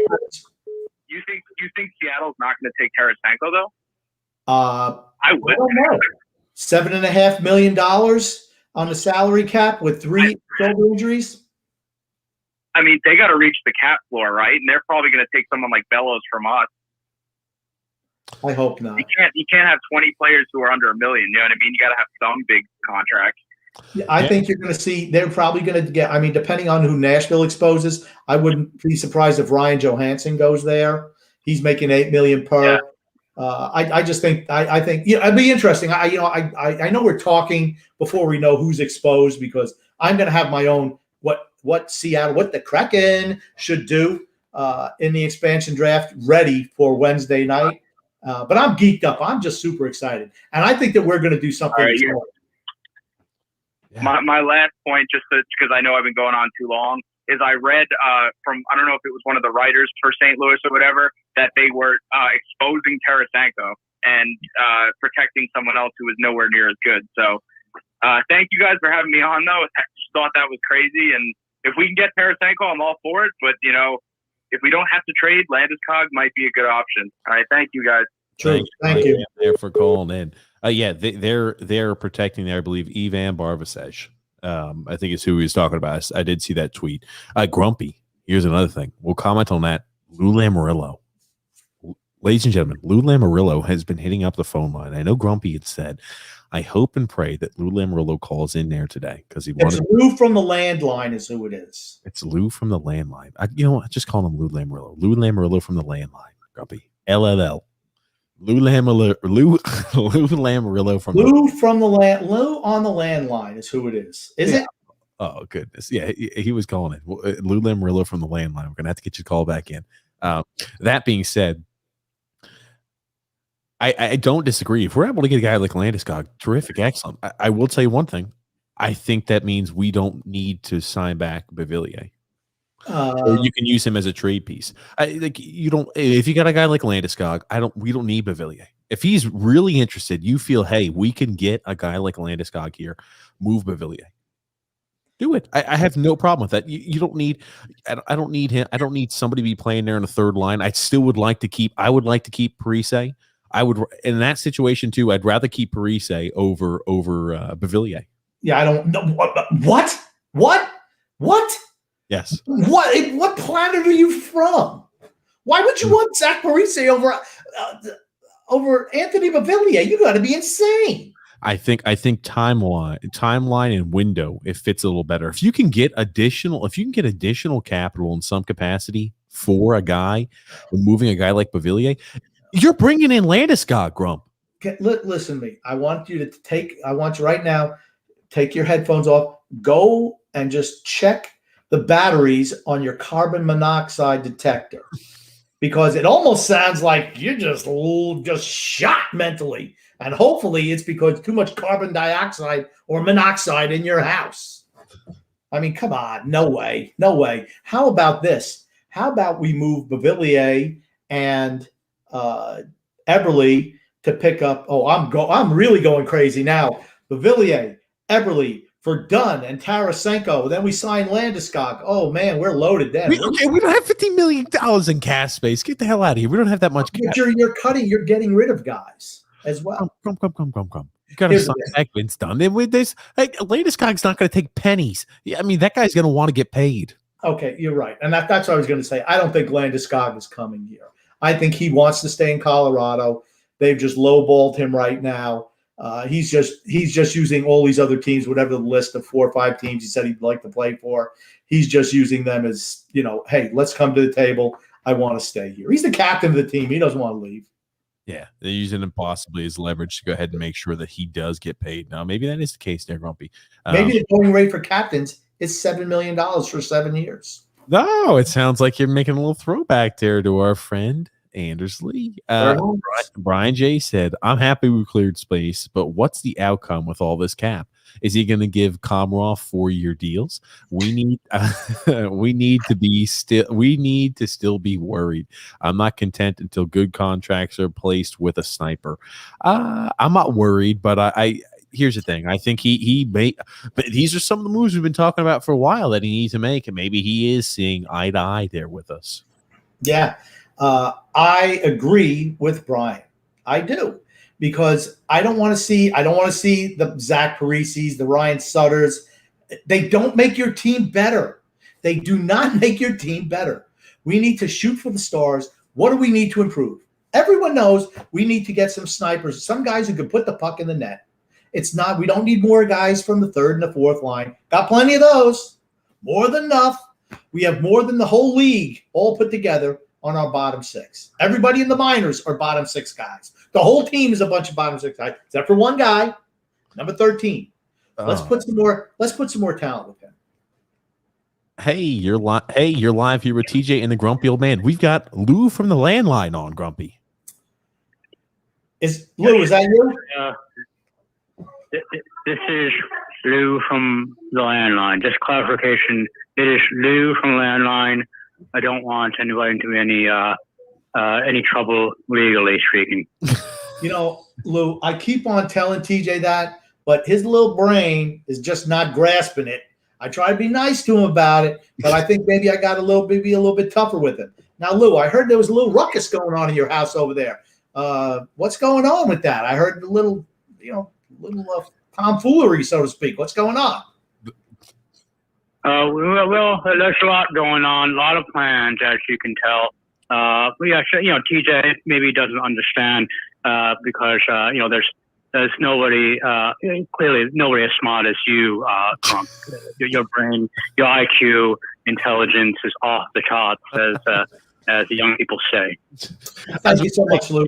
What you heard, Grumpy? Yes. What was all the commotion I was hearing back there? That is the New York Islanders. That's a New York Islanders brass there, making moves, getting ready to make things happen, Grumpy. That is what that is. What you're hearing, the chattering, what you're hearing back there, that is the New York Islanders hard at work, Grumpy. Okay, I heard a woman's voice in the back, and I just didn't know if Lou making all these changes, shedding that salary cap, if perhaps there's some type of party going on over there because we've accomplished part one of the plan for the offseason. That's all. I wasn't quite sure. Now, Lou, I do have another question for you. As everyone knows, we talk on a regular basis. I mean, do you feel like now that you've come over to the Grumpy Old Man's, to the dark side of things, that the team was not good enough the last 2 years, as I've been preaching to you over and over and over again? Do you feel like the Grumpy Old Man should be vindicated with what you're doing this offseason? Revenge is sweet, Grump, as you might say, but there's always room for improvement. Doesn't matter if you win one Stanley Cups, 4 Stanley Cups. There's always room for improvement. But yeah, as you can tell from the background, we are hard at work, and all this I got to say is there's going to be big plans upcoming, no doubt. Thank you. And Lou, please say hello to Mrs. Landline from the Grumpy Old Man. Mrs. Landline is always looking forward to hearing the indistinguishable voice of the Grumpy Old Man. Thank you so much, Lou. Thank you, Lou Lamarillo. We appreciate it when you call. It's not Lou Lamarillo. It's Lou from the landline. All right. Thank you, Lou from the landline. Thank you, Lou. Thank you, LLL. Thank you, Lou from the landline, for calling in there. I mean, he's like a monkey over there. You can't even train him up. I mean, that's going to be your new logo, TJ. I'm going to put a picture of a monkey up there. I thought it was the blind squirrel. Am I a monkey or a blind squirrel, Grumpy? Whatever. Pick a whole bunch of these comparisons to animals today. Pick whatever your stupid animal is, and that's who you are. Okay, fair enough. Blind squirrel, a monkey, whatever. Yeah. Oh, goodness gracious, Grumpy Old Man. Scott L said, now we know why Grumpy's phone was ringing during the live streams. It was Lou discussing strategy with Grumpy on how to get rid of some cap space. It's unfortunate. Grump, if he was calling you in, I would have liked to think you knew that this was the offseason plan, Grumpy. You were just keeping it all under wraps. You're putting on a show and a facade, knowing that Lou was going to shed cap space this summer. I told you that's what had to happen. Like I said, I tell Lou what to do. But, if he does it, he does. He's the man in charge. I mean, and second is probably his little sonny, Christopher. I mean, he's second in charge. So, but here's the thing. If he listens to me, we'd already be Stanley Cup champions. That's all I have to say. Is that really, that's the takeaway you got. We'd already be Stanley Cup champions if he was listening to you. But seriously, I mean, think about it. I mean, I think what Lou has done in the last 2 days, it had to be done. It had to be done. I was willing to do it 2 years ago. It took him a couple of years to get on board, but finally he's got on the Grumpy train, and we're moving down the tracks to a championship. Yeah, it's gracious, Grumpy. Steve L said, if we keep the same core, we win. We wouldn't make the playoffs there. Maybe we win the Stanley Cup Finals. We would have won the Stanley Cup Finals. I think he's saying we won't make the playoffs. Maybe that's make the playoffs. Okay. And I don't know if we wouldn't make the playoffs, but we'd be number 4, number 3, because the other teams are just they're more talented than we are. I think we're a better playoff team than some of these squads, but you got to get in the playoffs to you got to be in it to win it. So. Brian J there said, Nick Leddy, it was a good ride, but you ran out of gas, and see you later. Bye-bye. Now grow your beard up in Detroit. See you later. Frank K there saying, don't expect any big signings. I tell you, Frank it's like a new picture every time he sends in a comment. I mean, he must be putting up there, Frank Kaplan has changed his photo. I mean, he looks great. I mean, I'm not criticizing, but he puts a lot of pictures up. He's got an interesting life, Grumpy. He wants to make sure people know. I don't know I think we are going to sign a free agent defenseman, a veteran, I do believe, unless we can get a Vince Dunn, right? Other than that, you're going to see us sign a veteran defenseman, hopefully an Alec Martinez type. And I think we will make a trade for a winger. Hopefully, Tarasenko. I mean, those are the type of guys I think we should go after. I mean, and let's be honest, right? A couple of years ago, Lou wanted John Tavares back. Then after that, he wanted Panarin. He put a big push on for him. I don't know why I can't say these guys' names today. I was about to say, Jesus Christ, you have some type of mental issue right now. Panarin, whatever. I don't know. Vladdy. You just got to go to the abbreviations there, Butch. Call him Vladdy. You can call him John Tavares, JT. You can call him Panarin. You can call him a Russian guy. I don't know, whatever works easy for you. Tarasenko, whatever. I'll just be Butch. But I mean, when he has made moves for guys, it's like my issue with him in the previous years is when you didn't get your plan A, it's like we didn't have a plan B to fall back on. And hopefully he realizes that, okay, if we don't get plan A, we have to have plan B in place. Well, hold on, Grumpy. When we didn't sign Panarin, we may have not gotten the full plan A, but we get half of the plan A because remember, Lou Lamoriello said, he told us that even if they signed Panarin, they always had the plan to sign back Anders Lee. So we did sign back Anders Lee. He was part of our plan A, Grumpy. Don't deny it. Lou said it. No, that was not plan A. That was not plan A. You call Lou a fibber. Anders Lee had no one wanting to sign him. And we just said, we just pissed away Cap for 7 years on a guy that we could have got for a 4-year deal, maybe at $5 million per.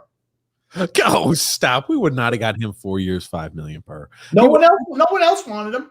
The Montreal wanted him. There are a lot of teams that had interested in Anders Lee. Just let you know. Bye-bye. I would have let him go. Bye-bye. Oh, goodness. Paul D said, how is sleeping Lou now, bitches? He's happy. I'm happy too. Everyone's happy. I mean, seriously, but what have I been saying, right? This is what we needed to do. Had to happen, and Lou's making it happen right now. We still have to see what step 2 is. Step 1, A+. Okay, Step 1, B+.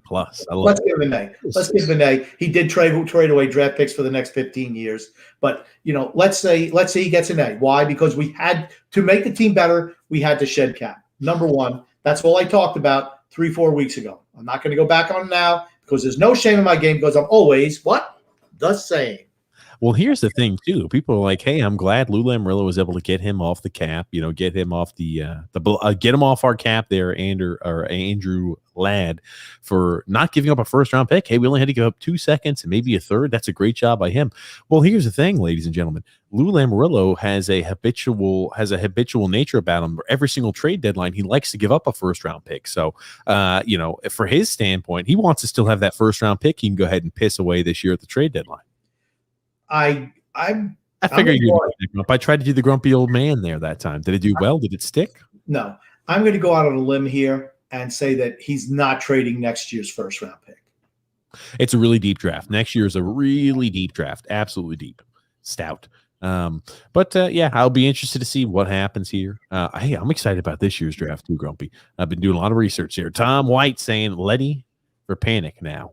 We sent that second there to Arizona with Ladd, and we also sent probably the second that we got in the Devon Taves trade. So it winds up being essentially Devon Taves is what we moved there to get rid of Andrew Ladd, in addition, maybe a third-round pick. But yep.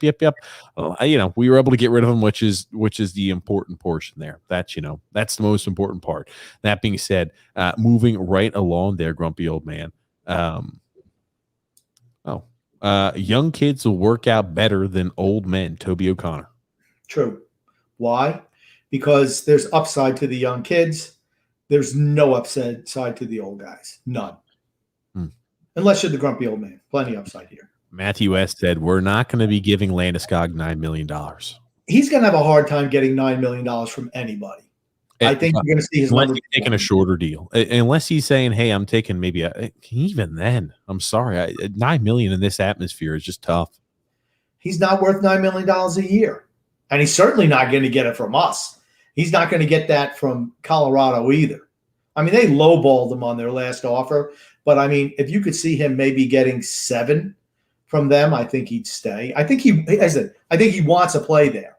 Long story short, he wants to play there.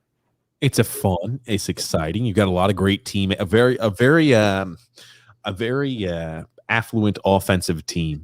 Hey, you talk about the offensive talent they've got, they're loaded in it, and they're a team that likes that style. So if that's a style he likes, hey, he could put up video game-esque numbers or very good numbers. I'm going to say one thing. It's 1 hour and 29 minutes and 15, 16, 17 seconds. Think about it. Landeskog and Tarasenko, two of the highest profile available players out there this year in the market, and they both say that they love the opportunity to play for the Islanders. Who's done that? Who has made that possible? Lou Lamoriello, Barry Trotz, Malkin, and Leddy.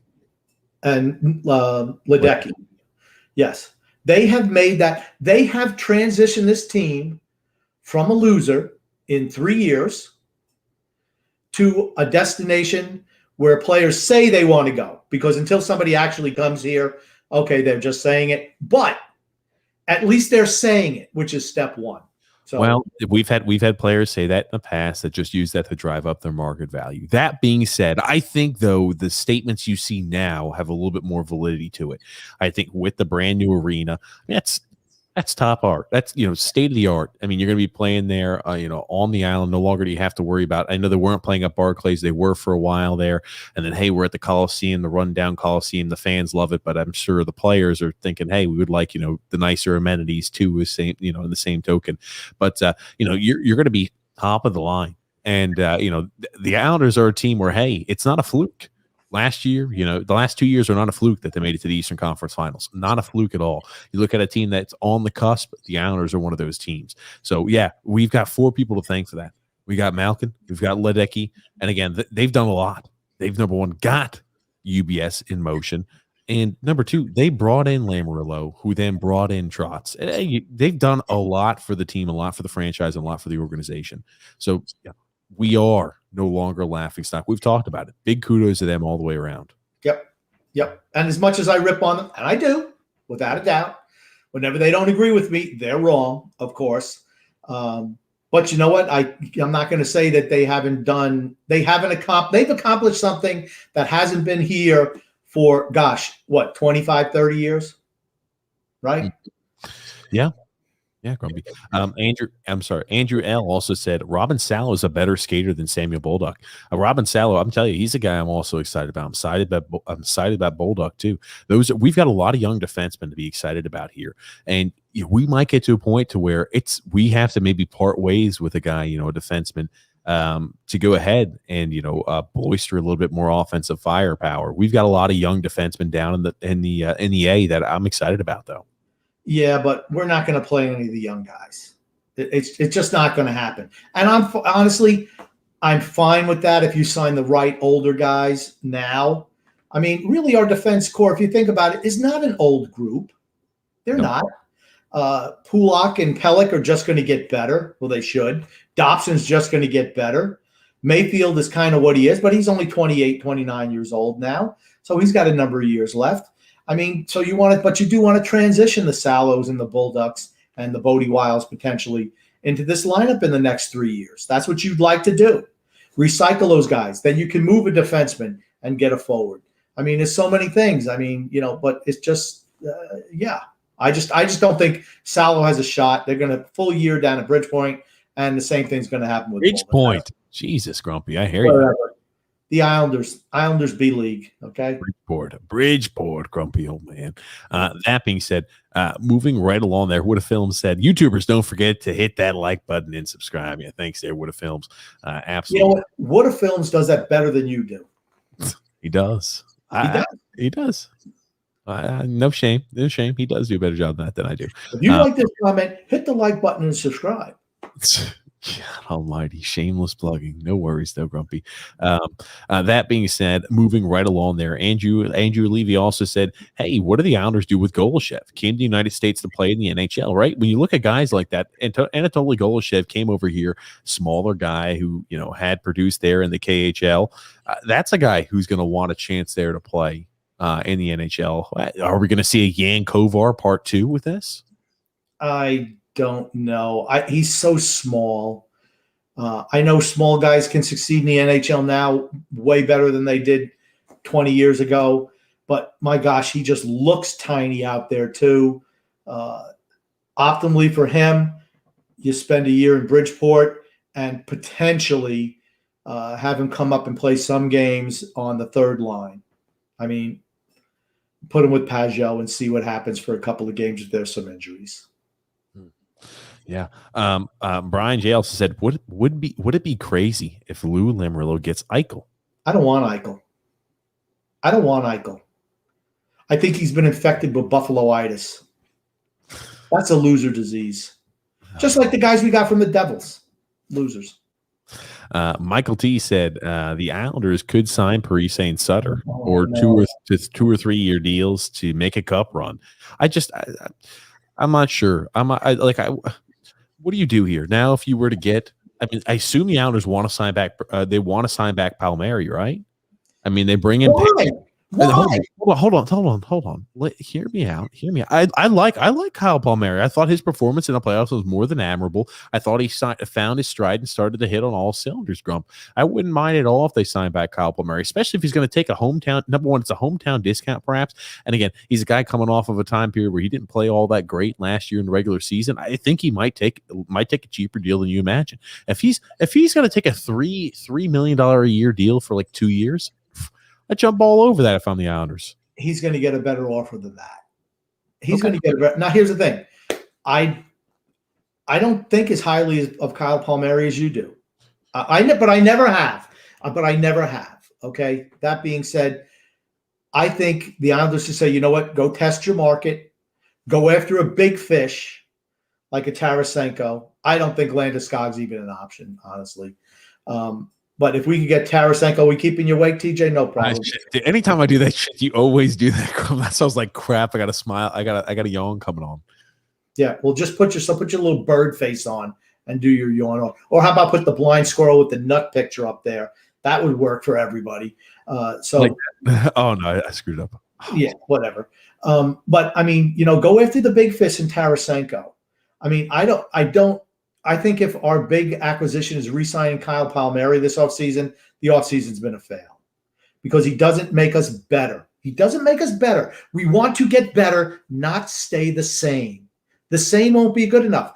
Carolina is a team. They have the masked Mr. M in net who looked like he's good. I mean, I still think they're a little weak in net, but they're a young team that's just getting better. Watch out for Carolina.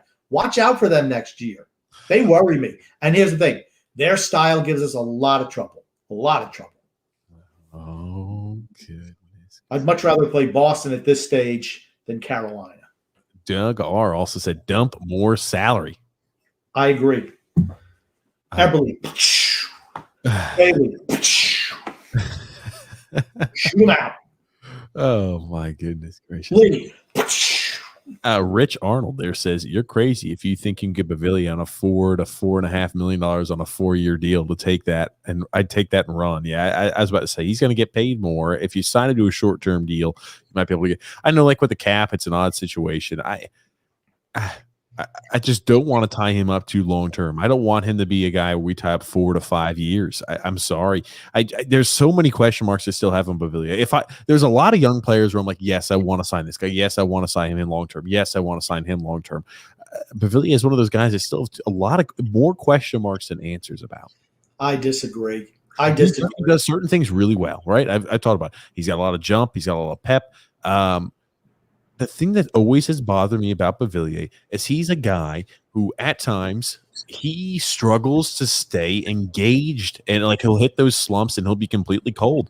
And remember, look back, even I'm talking 2-3 years ago. Look what was a catalyst there to launch him onto the scene. They had to send him down to Bridgeport for a bit, and they went ahead and launched, and they sent it back up and like, oh, now he's properly motivated.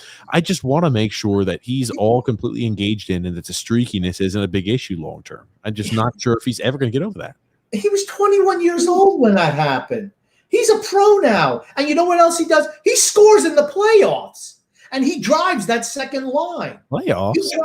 He drives the second line because the second line is an absolute wasteoid if he's not on it. Just an absolute waste. Playoffs? Talking about the playoffs? Playoffs. Playoffs. Here's the thing.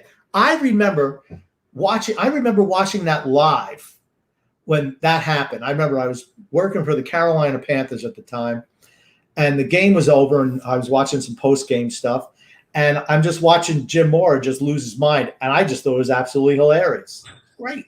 When he was coaching in Indianapolis, it was fantastic. Oh, goodness gracious! And then David D said Lou is definitely gonna sign Parise, grumpy old man, $1 million for 1 year deal. He's a Lou guy. LOL. Okay, if I'm going to sign Zach Parise, it's 1 year vet minimum, but I'm letting him wait. You're going to wait. We're going after big fish. You're like, there's nobody else, I'll bring your garbage ass in. Okay, I think you're shitting on Parise a little much. I think he's like, an old pizza that's been sitting out on the heater there for a while, but he's not that bad. Hey, man, I'd still eat the hell out of an old pizza that's sitting there on the heater. He wasn't good enough to play for Minnesota this year. He was not good enough to have a regular role for Minnesota this year as a third-line player. What does it tell you? Because you don't play any defense. He's too old to play defense anymore. What does it tell you? If he's not good enough to play for Minnesota, how is he good enough to play for us? Leo Komarov is good enough to play for our team. He wasn't. He wasn't not good enough. Hold on. With injuries, he was good enough to play on a first-line role. Leo Komarov would be healthy scratched even if teams had injury. He would be healthy scratched, I want to see, on half the teams across the NHL on a consistent basis. And he was good enough to play on our first line. I'm telling you, we have a different approach than most teams do. Okay. He was not good enough to play on our first line. They put him out there. He scored 1 goal in 50 games. He was not good enough to play on our first line. Okay? Was not good enough. Zach Parise is not good enough to play on our team. He just isn't. If Zach Parise is the savior for this team, we're further in the hole than I thought we were. He's finished. I think he adds a little bit more offensive pop than you're giving him credit for, Grumpy. You know what? No, he doesn't. No, because he didn't do anything this year. He didn't. That's his whole game is scoring, and he couldn't do it this year. He's finished. Here's the thing. You know what Zach Parise is like when you go up to the cashier and you go, yes, I'd like a check to take out the money. He says, oh, I'm sorry, sir. There's no more funds in your account. Because guess what? He got nothing else to give. He's done. Oh my goodness. If you sign, I'm confused here because I mean, like, what's the goal with Panic? Seriously, what's the objective there with him? Are you just never planning on playing him? Again, I don't know too much about Panic and his game there, but you trade for him, you have to feel like there's some sort of value they see in him. Well, that's my whole point. You bring in Richard Panic. Why do you want to duplicate that resource with Parise? because that's all you're doing is duplicating it. They're the same player at this stage of their career. 5 years ago or 6 years ago, Parise was a good player. But Panic is what he is. 5 years ago, he was pretty good. Old age gets to everybody. Yeah, Except for the grumpy old man. for certain it does here. I'm going to go ahead and just show you, because this is something really I've been thinking about. Okay, ladies and gentlemen, if you're thinking, hey, what does it look like if we were to sign a guy like Parise? I'm not opposed to sign him on a cheap deal, but there's some portion that you're going to have to worry about here, right? I know this is, oh man, this is really janky. You've got John Gabriel Pajot at center. You've got Oliver Wahlstrom there, right wing, Kyle Palmieri, the left wing. And again, your bottom six are already filled, as you notice. They want to bring back Casey. They're going to bring back Casey, even though they should do so on a short deal. You've already got Panic, who you've added, and now you want to add Parise, another bottom six guy. And again, you've got guys like Golashev who could fill the role like that too. There's a whole bunch of bottom six guys we can have to fill the role. It's all the top six that we need to improve upon. That's what it's been. That's what it's always been. It's not been the bottom six. I would like to sign back Kyle Palmieri. Casey, if he's willing to take, a short-term deal, I'm fine with it. But I'm thinking, okay, where does Panic fit in? Where would Parise fit in if you sign him? Where do guys like Golashev fit in? He doesn't come over here with the intention of, hey, I want to sit in Bridgeport my entire career. Okay. Here's the way I look at the offseason, right? You kind of have a ballpark knowledge of what it's going to take to sign Parokin. Jesus Pellick, Christ. Sorokin, and Bavillier. My gosh. You kind of know what it's going to take to sign them. I mean, because I'm sure Lou's had conversations with their agents, so they ballpark kind of know, right? Yeah. What's the most important thing? You go out and get your big ticket items. You tell Casey, Palmieri, any other ham and egg or hack that's an unrestricted free agent, and you say, you know what? Go out there, test the market. Let us know what it is. If Casey Cizikas comes back and, well, somebody offered me 5 years at $4 million per, what would you say, TJ? Would you say, oh, that's a good deal? Or how about 4 years at 4.5 per? Would you say, yes, I'm going to sign you, Casey? Here's the thing. No, I wouldn't. And here's also something. I'm ready to see Otto Koivula in some capacity. I really am. Screw it. The guy, Phil and I were fighting. He's not a good enough skater. He's not good enough. He's a guy who's 6'5", a big-bodied individual. He's a guy who's got silky smooth hands. He's played on the larger ice surface there over in Europe and in the Finnish Elite League. He's a guy who can skate well enough for his size. And he's a guy who's got unbelievable hands. I'm ready to, and he's got the offensive touch there. If you put him around a guy who can drive a little bit of play, who's got some speed, who can open something up for him, that's when you could see him maybe go ahead and pot a few goals. I'm thinking that's a guy who's got offensive acumen. He's not going to be as good as a defensive asset as a guy like Casey Cizikas would be. But you got a lot of guys who can kill penalties. And I'm just thinking to myself, I'm like, when are we ever going to see Otto Koivula, if ever? That's my issue. The young guys on this team never get a shot. It takes forever for them to break into a lineup. And it's not like we're loaded with talent that they shouldn't at least get a shot. And I just don't feel they get a real legitimate chance to prove they're an NHL player. They just don't. The rope on them is like this long. When you have guys like Panic, who's going to be up there in some capacity, when you want to sign a guy like Parise, when you've got guys like Michael Doug Cole, you look at the list goes on and on and on. They're just going to go ahead and pick and choose and fill those guys in anytime they get a chance. And it's like, hey, Otto Koivula, keep on grinding away down there in Bridgeport. Even though you've scored, earlier on this year in the Finnish Elite League, when you come to Bridgeport, it's like everything magically dries up. Yeah, there's a reason for that. Don't even get me started, Grumpy. Don't even get me started. We're moving on, though. I don't want to hit too hard on that. Michael T said, how are you going to tell Lou Lamoriello what to do sitting there on your recliner, Grumpy? Well, Lou's usually sitting on the toilet because he's probably got prostate issues, all right?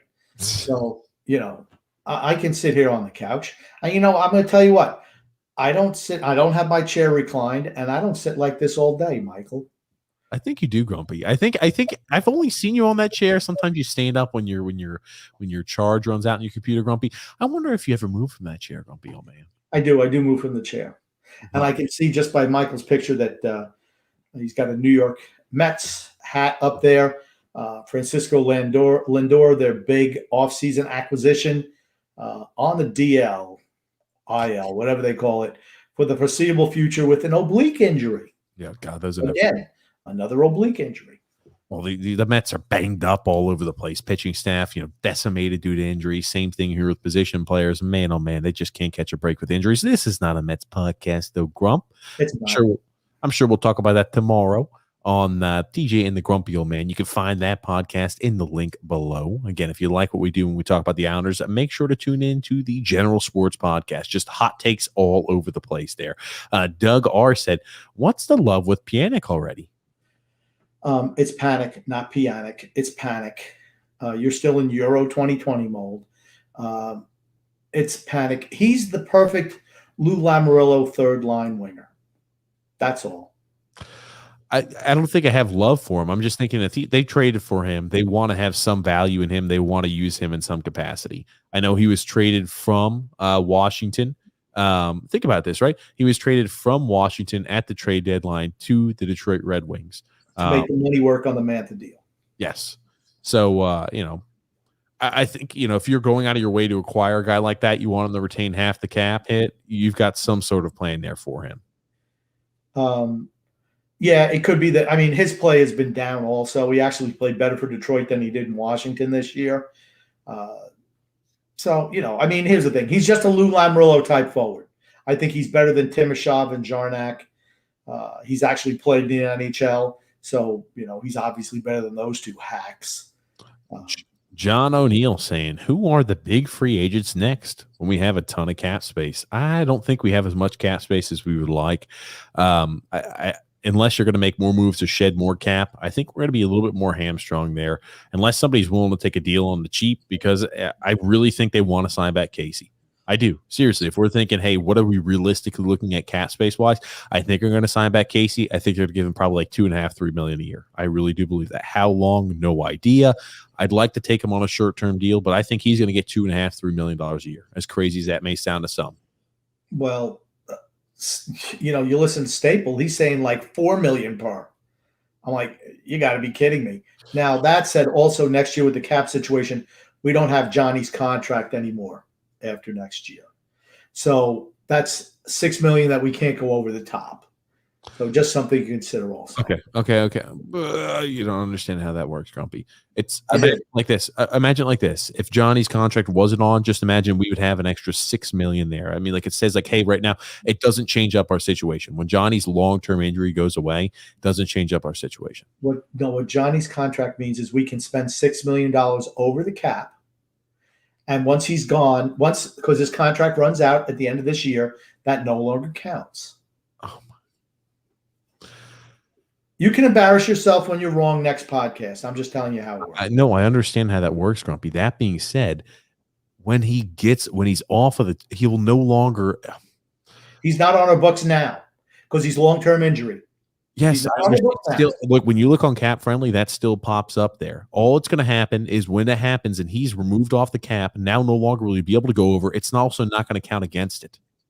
He's on the cap. It shows him as being on the cap. It shows him as being still technically tied to the cap, Grumpy. And that's what I'm trying to explain. So no longer is he going to be tied to the cap. So no longer going to be allowed to go over, $6 million over the cap. That being said, he won't still be tied to it. So it's a wash. You don't have to worry about it. It's not like now that Johnny Boychuk, now we got to find $6 million additional. It's a wash, Grumpy. Wash. All right. We'll just agree to disagree on that right now. Oh, well, okay, Grumpy. Look at that later for me. Okay. Right now, they don't show him as part of our cap number. They show him as long-term injury. I'm just saying that's what Cap Friendly does. Okay, I'm telling you, Grumpy. It still counts them. It still counts them against the cap as of right now, but allows you to go $6 million over. I understand that. While he's okay, doesn't matter. Next. Okay, fair enough, Grumpy Old Man. Matthew S. said, Grumpy Old Man with the fire tonight. Always bringing the fire. Oh, goodness. Toby O'Connor also said, Bellows, I hope, can take up a spot on the third line. He's another guy, too, right? Right. Bellows. I assume he's going to be the one that the Seattle picks, so we don't even have to worry about him. But where does Bellows fall in the equation, all this, too? That's another guy who wants a bottom six role to go ahead and step in. And your bottom six is already filled with guys that are tied with cap in term. So, Bellows, you'll have a guy. Let's assume some magical way we go ahead and get rid of somebody who takes up cap. We trade off some cap in some capacity to Seattle Kraken. We do something where Bellows is not selected. Then you got a guy like Bellows. You have a guy like Pjanic, and then people want to bring in Parise. How many of these guys do you just think that, hey, we get you interchangeable at the bottom 6 role? I don't know. It's hard. It's hard to get an entryway here on a bottom 6. Where most teams, that's where they allow these younger players to get ingratiated. That's how they grow them and groom them into the league. Our team doesn't do that. That's the way it should be. You break the younger guys in on the particularly if you're a goal scorer, like they did with Oliver Wahlstrom this year on the third line. Then when they've proven that they can do it, you move them up because that's where their talent lies. Kiefer Bellows is another case. What does the kid do? Every time he plays, all he does is score, but somehow we don't want to play him. That being said, having 4 solid lines is what has allowed our team to be successful over the years. So it's worth mentioning that too. So that is the reason why we're successful too, to a certain extent as well. It's just a different school of thought. Moving right along there. Michael T also said Parise could be rejuvenated coming to the Islanders with a chance to win a cup. No, I want no part of him. Oh, goodness. Paulo C there saying we have to keep Varlamov one more year. He and Sorokin make a good tandem. They're both Russian, and next season is a long, full scheduled year. I do think the locker room issue there, or the locker room camaraderie, I think does help. I think we're fine goaltending situation. If we were to get rid of Varlamov, I wouldn't be all that concerned. If we keep him, it's a net neutral. I think we could find somebody else who could serve.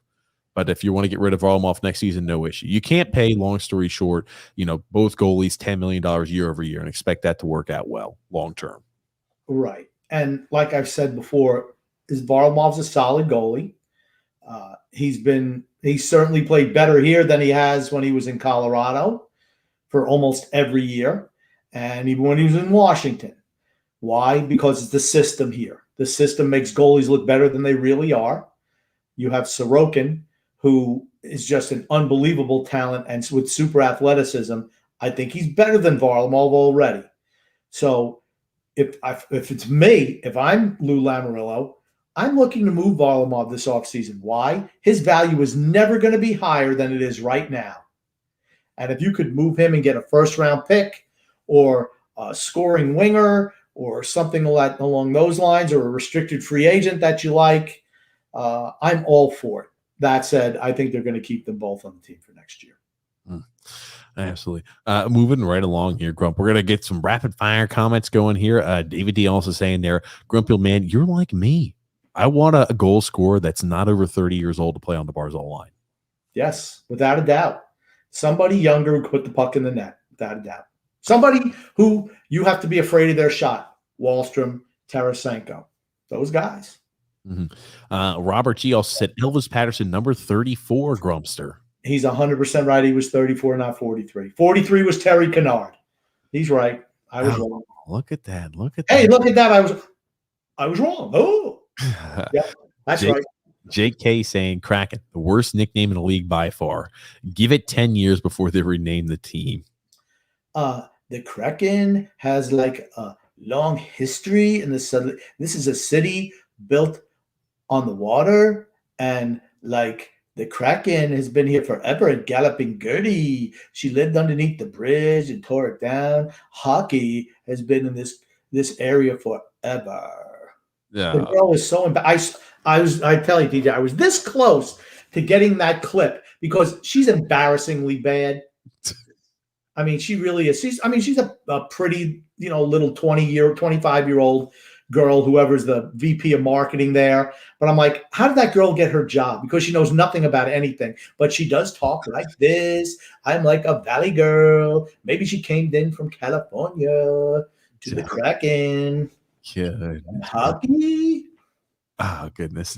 I think that's better if we just never actually bring the clip up, Grumpy, because I have no idea how good or bad that clip would be there, Grumpy. That being said, Scott L also saying there, Seattle needs to take Eberle to take another $5 million off our books. Unless there's some way that they can work out, unless they have some deal potentially worked out with St. Louis or something they can kick the tires on to move Eberle for Tarasenko. I'm all for that too. But hey, you know what? If they want to take Jordan Eberle off of our roster, I'm all for it. All for it. Yeah, that being said, moving right along here, William C. said, the way that Grumpy says Kraken has me dying on the floor laughing. Yeah, and it's not me. That's the girl. That's how she says it because, I just love this area. My whole life, it's been so wonderful here. And with the Kraken. And that's how she says it too. The Seattle Kraken. Goodness gracious.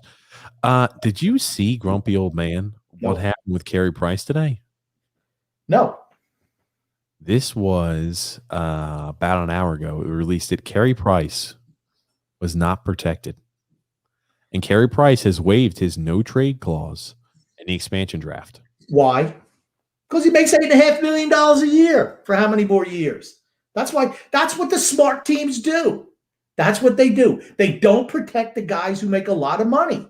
They don't do it because you know what? If hopefully, and here's the thing, right? Carey Price is probably the best player on their team, right? Or certainly one of the top guys.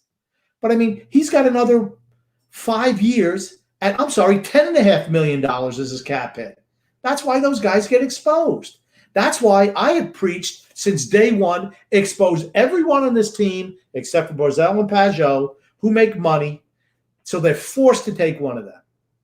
Yeah. That's how you get guys who make salary off your team. Yeah, William. Yeah, and Carey Price is exposed. Man, oh man. So it reminds me similar, again, a little bit different, but when Marc-Andre Fleury was exposed, I'm like, outstanding goalie who's going to be exposed that they could say, yes, this is the guy who we want, we could build around.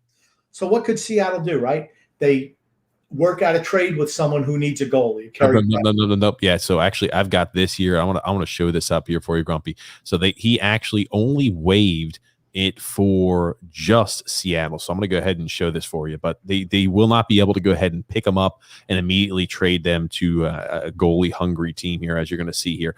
Chris Johnson there says, of the note there on a Carey Price situation, he's owed an $11 million signing bonus in September. A big upfront payoff there to Seattle Kraken if they claim him. Carey Price also waived his no-move clause for expansion purposes, so he can't be claimed and flipped in a subsequent trade without his consent. Well, so then you talk to him, and you say, hey, is there a team you want to go to? If so, we'll draft you, and we'll move you to that team. There's ways around that. You just have to talk to the player, that's all. And you wonder if they're going to also retain some cap. Remember, so when everybody's talking about, hey, can they retain some cap? Can they do this? So Seattle, and the way the NHL rules are written, you can only retain cap and a cap hit on 3 players. So it's not like Seattle can just say, hey, we're going to retain cap on absolutely anyone and everyone. You can only retain cap on 3 different individuals, 3 different players. Well, they're not going to trade everybody they pick in the expansion draft. I got to say, I would love to be the GM of an expansion team in this era, not in the olden days like when the Islanders came in, even though Bill Torrey did a great job then. But, like when the Atlanta Flames came in and even, other expansion teams, they give these teams quite an opportunity to pick some talented players. Yeah, for certain they do. Particularly in the flat cap era right now where teams just have to shed salary. Michael TL saying, happy birthday, Mr. Brian Trottier. Brian Trottier, best two-way center the game has ever known. Andrew L. also saying, Vancouver's taking calls there on Brock Besser. Not a bad score either. I like Brock Besser.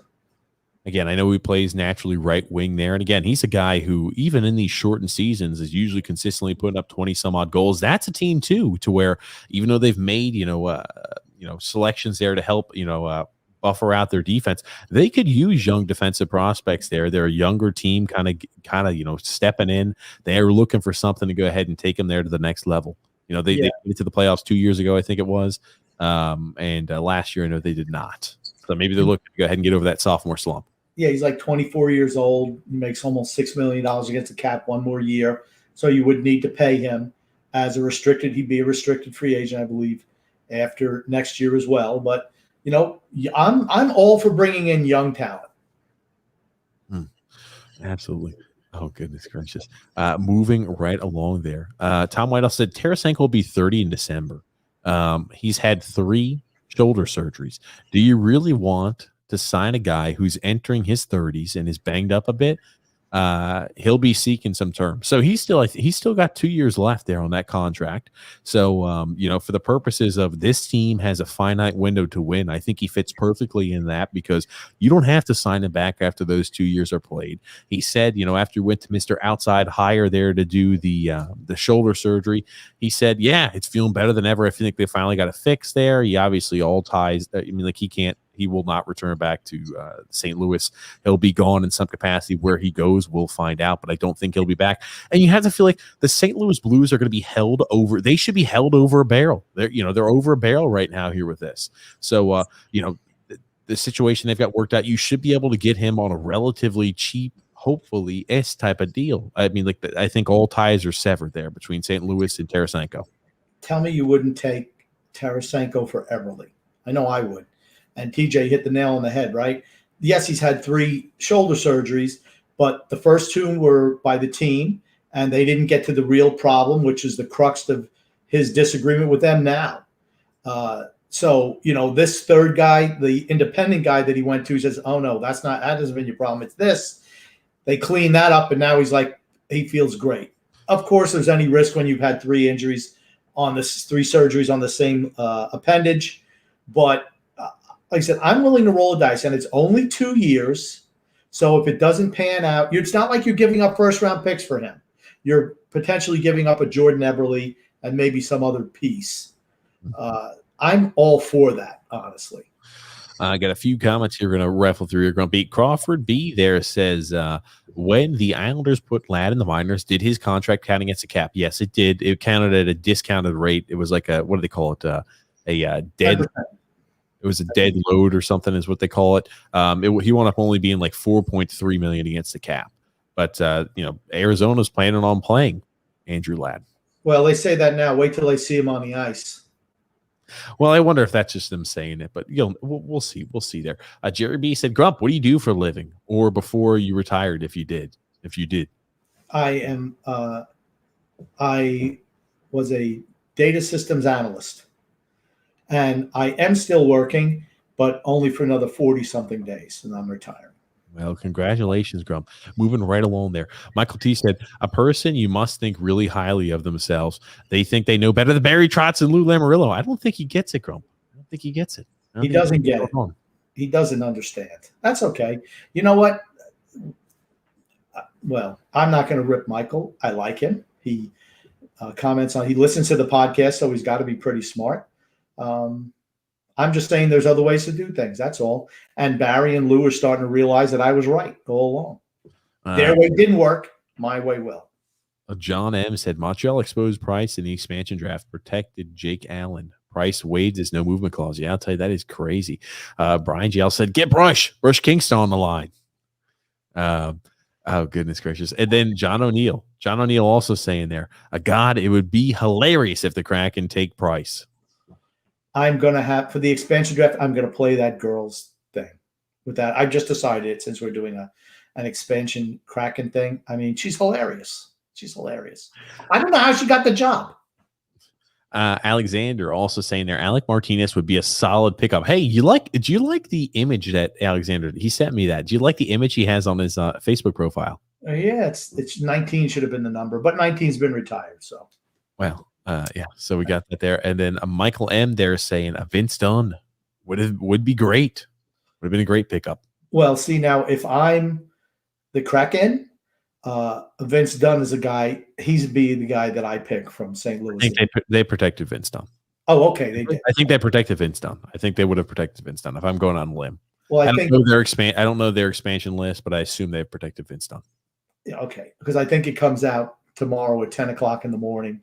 We'll find out. And then with TJ, we have some work to do. Yeah, we do. Yeah, I'll do all the work as usual. Oh, shit. Okay, Grumpy. And then Michael M also said, if Eberle gets taken, I feel like it's a must to go out and get top talent. Well, Jordan Eberle's not a top talent now. So I think it's time to get a top talent regardless. And I'm not opposed to moving Jordan Eberle. He's in his 30s now. He's got, two or three more years on that deal. I'm ready. See you later. like I said, they signed him when he was 30 or 29 or 30. And you don't want to give guys who are 30 years old long-term deals. Michael M. also said, I'm on the fence actually with exposing Eppley. His underlying numbers are very, very good. Talk about the analytics there, Grump. I know you don't like analytics, but his numbers are very good. He's got to score. You're on the first line, you got to score. Jeff Sobel also says there, if Everly goes, Palmieri will sign here for certain. No. I know you're not a big fan of Palmieri, Grumpy, but I'd rather have Everly than Palmieri. That much I'll say. Michael M. there saying, hey, Josh Bailey, dun, dun, dun, dun. I want to know, will you get us Tarasenko? Oh, goodness gracious. Honestly, though, I would rather keep Josh Bailey over Jordan Eberle to get Tarasenko. And I know that's probably people go, what? Hold on. Put the record back. What did he say? Josh Bailey's a second. Well, he's actually a third line guy, but he plays on the second line where Tarasenko is a marked improvement over Eberle on the first line. Look at that. Tom White also said Nolan Patrick reunited there. I assume that's with McKinnon. McKinnon. I don't know. Anyway, moving right along here, grumpy old man. Michael M. said Lee, Barzal, Tarasenko, Beauvillier, Nelson, Eberle, Wallstrom, Pajot, Palmieri. I'm just not sure we get. I'm not sure we get Tarasenko without, we'd have to give up something here because, like Beauvillier, Eberle, we'd have to give up something because at least the Blues still think they're still in contention there to win, or they're still in contention to be a playoff caliber team. So you'd have to give up something to get Tarasenko. Bailey has no value around the league. None. He's not even. Oh, that was us giving up Bailey. Okay. Wow. Yeah, but I just don't. I don't see that happening. I could see Eberle going, and I like Lee with Nelson and Bailey. They play well together. They do. I'd love to see Wallstrom on the first line with Tarasenko. Then you have Pajot. I don't know. I have to look at it more and play with it. There's a lot to look in. We'll have to look at who's protected. And we're looking to see a lot here coming up. Scott L. also said Hickey would be a better coach in Bridgeport than Thompson. Hey, Brent Thompson there. The scoring, the dearth of scoring talent we've got down there in forward prowess is it's scary. It's scary in Bridgeport. We don't know. That's not his fault. That's not his fault, though. That's not his fault. Really? He doesn't pick the talent. Here's my question. Bridgeport has not won a playoff series. What is it, like 20 some odd years? That's not his fault. You're talking about the talent level of the forward group. That's not him. That's Chris Lamarillo and his daddy. Okay. Brent Thompson was playing Otto Koivula on the fourth line at times last year. That's Brent Thompson's fault. Okay. Brent Thompson is hideous, awful, dead last in the league in scoring. Goals per game last year, and the year before that, dead last in the league in scoring as well, goals a game. The guys, don't get me started on Brent Thompson. Don't get me started on Brent Thompson, grumpy old man. They do want to emulate the parent club. John V there said, I think these moves mean that we'll be in on Landeskog. I just don't think, regardless of what Landeskog says, I think he wants to stay in Colorado. He'd be a good get for us, though, without a doubt. Michael T said, F Tom Brady. Hey, maybe this Michael T is not too bad. Michael, what you're spitting out over here, Michael. I know Grumpy never stops about Tom Brady. I like Tom Brady, but man, Grumpy just won't stop talking about him, which makes me like, okay. He played the whole year last year with a torn MCL. What are we doing? Wins a championship. You know what? If we put him on the Islanders, even though he's 43 years old, he's better than Josh Bailey. Here we go. Keeps on going. And Matthew S. there said, Grumpy, eat that crow about Lou Lamoriello not doing anything in the offseason. Eat that crow, Grumpy. First of all, you don't know what he's saying. Eat that crow about. No, I do. I was looking at the comments around. I think he was talking about there that about Lou Lamoriello not doing anything on the offseason. So he said, I'm not privy to the comments, so I don't know. Oh, okay. Yeah. I'm not privy. I know you moved the goalpost earlier, but anyway, that being said, got to keep moving right along there. Michael T said, Price will not go to Seattle. He's owed an $11 million bonus that Seattle would have to pay. If he's willing to waive his no trade clause, and hey, maybe that's one where Seattle says we can we could find a team. We can go ahead and take, half the salary of this. I mean, like, now how long? That'd be huge. That'd be a huge undertaking, though, if Seattle were to do something like that. Yeah, Take half his cap there. I mean, like, technically, if they take Carey Price, that $11 million, I can't remember when it has to be paid by, but it's early on in the season. They would be looking, I'm sure, to move him relatively quickly. If Montreal really wanted to move him, they would have to give Seattle assets to pick him, because they're not going to do it otherwise. So by September, they would have to have him moved, Carey Price moved by September. Otherwise, they'd have to go ahead and pay that $11 million signing bonus. I'm going to tell you again. If they pick Carey Price, Montreal's going to have to give them something. That's taking on a big financial burden. And then you have to say, well, can we even move him? Because then some other team's going to have to pay the $11 million bonus. He's almost unmovable right now. And I'll tell you this too. I don't even know why the hell. I'm looking at it too a little bit more. It makes no sense from a feasibility standpoint for Seattle to go ahead and take on and retain a certain portion there of Carey Price's cap hit, because you're telling me 1, 2, 3, 4, 5 over the next 5 years they'd have to retain a certain portion of that contract. Yeah, I think they have no interest. I mean, his cap hit is $10.5 million a year. That's why you expose those guys.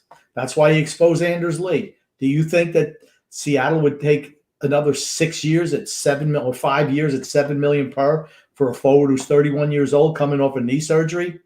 Nope. Oh, goodness gracious there. You just have to be smart about it. That's all. Alexander also said he just dropped a bombshell talking about Parise. Everybody knew you'd get a little upset there about that one, Grumpy. And then Deidre C there saying, I agree with Grumpy. Bavillier, you don't get rid of him. Yeah. Give him, sign him to a 4-year deal. Do it. Do it. Sign the young guys to longer-term deals, not the older guys. Michael M. said Bavillier, when he's hot, he's the second best forward on our team. His costs will be low because he's streaky. He's a perfect there for $3 to $4 million player. In there in your top 6. Yeah, 100% agree. Mm-hmm. Absolutely. Then Michael T said Parise is coming to the Islanders 100%. I'm sorry, I just don't know where he'd fit in the bottom 6. We don't need any more additional bottom 6 guys. If we're going to sign back Palmieri, we do not need Parise. I think Michael T is trying to troll me right now. Is that what you think it is, Grumpy? Yeah, I'm not biting though. Oh, goodness. And then Michael M said, thank you guys for the show. Every week, though, you guys are the best non-biased podcast out there. No Islanders media cartel bullshit.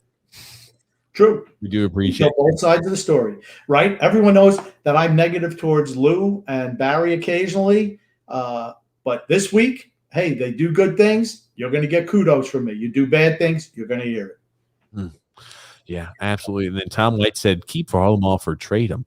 I would keep him for half the season as insurance for Sorokin. If Sorokin solidifies his value, trade Varlamov. Varlamov has great trade value right now. So that's one of those things too. If you're waiting, halfway through the season, let's say Varlamov's off to a little bit of a sluggish start. I just think you could really handcuff yourself, because I think in the same exact item we brought up on Josh Bailey. I like Josh Bailey more than Grumpy does.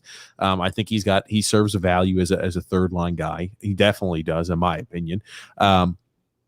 But he was last year in the playoffs and this year in the playoffs outstanding in the playoffs points wise. You know what I mean? It's like he was able to flip the switch and perform in the playoffs. And Varlamov had an outstanding year last year. He's been outstanding with the Islanders. I think that's a guy you can go ahead and get some sort of draft capital in return for. And that clears space off the books too. I'm a big fan of moving guys a year too early rather than a year too late. I said last year we should have moved Josh Bailey. I didn't think his value would be any higher. I'll say the same thing this year. They're not moving Josh Bailey. I'm just saying what I would do. But to me, he's not a difference maker. You could free up more salary cap money and get a difference maker. Varlamov's value or perceived value is never going to be higher than it is right now. So what do? You move on from a 34-year-old goaltender and free up some salary cap space. You bring in a backup. You could even make a deal with the Kraken. Hey, pick Joe Montadots from, the Frisco Weasel Kings. And, that's a guy you can bring in for maybe $2 million a year. I mean, those are the type of things that you do. Gives you more cap money. And with this goaltender, with this system that we have, I think not almost anyone, but if you have any talent, you're going to look really good. You're going to shine. And that's what I wanted to say. I know some people are going to say that's blasphemy. Holy crap! Talk about moving Varlamov. Here's the thing: moving Varlamov is one of those things I'm very conflicted on because I think he got a really good connection with Sorokin. I think he's allowed Sorokin to kind of settle himself in the United States. He's got a guy who, you know, in all the meetings, the goalies are sticking together. He's a guy who speaks the same native tongue as him, and it allows him to slowly get comfortable here in the United States, slowly get comfortable here on the Islanders. Also, that being said, Varlamov's got value. And I think that our goalie tandem there, our goalie coaching tandem of Pierre Greco and Mitchell Korn, they work magic. If I'm talking position coach wise, I think those are some of the best position coaches that are out there. They're like the goalie whisperer. You hear horse whisperers, dog whisperers. Mitchell Korn there and Pierre Greco are the goalie whisperer. They turned Thomas Greiss into outstanding numbers. They helped, Robin Leonard turn that around too. Unbelievable coaches. I really think anybody they slide in there, if they have interest, anybody who might be a free agent out there, you know, that's possible for trade, you can get there a little bit, you know, on a cheap. And if they think, hey, this is a guy we can work with, if you can flip him there for value, do it. I think Sorokin can take the next step up. It's one of those things I'm really conflicted on, though, about the Sorokin or about the Varlamov situation. I'm really conflicted on it. I'm not conflicted. I would move Varlamov. Like I said, I think Sorokin's ready, and you get yourself a veteran backup who doesn't make $5 million a year, and I think you're fine. I mean, they turned Robin Leonard into a Vezina Trophy finalist. Some people say Varlamov should have been a Vezina Trophy finalist this year. I don't agree. But I mean, he's a solid goalie who looks really good just based on the coaching and the system.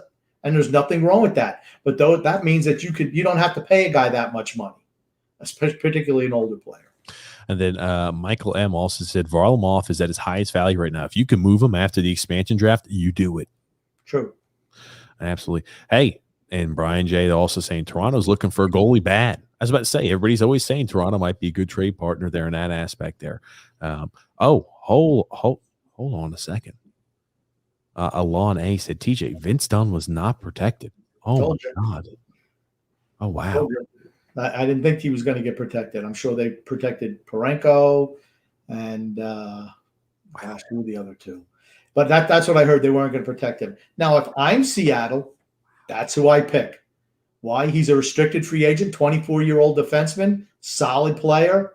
That's the guy I pick. Oh, goodness gracious. I was about to say, hey, oh, wow. I mean, maybe that's somewhere where the Islanders have some type of deal they want to work out. Hey, you select him. We want to go ahead and get Vince Dunn. We can go do XYZ there with you. Man, oh, man. Okay, I didn't know Vince Dunn was not protected. Holy crap. St. Louis. Wow.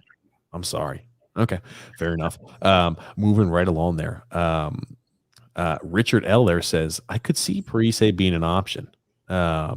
We've got guys with high value. Look at Bolduc, Salo, Wild. All three have value and can get us a lot back or play for us. Here's the thing. I've always believed that. You've got so many young defensive prospects that I think really can translate and really play at the next level.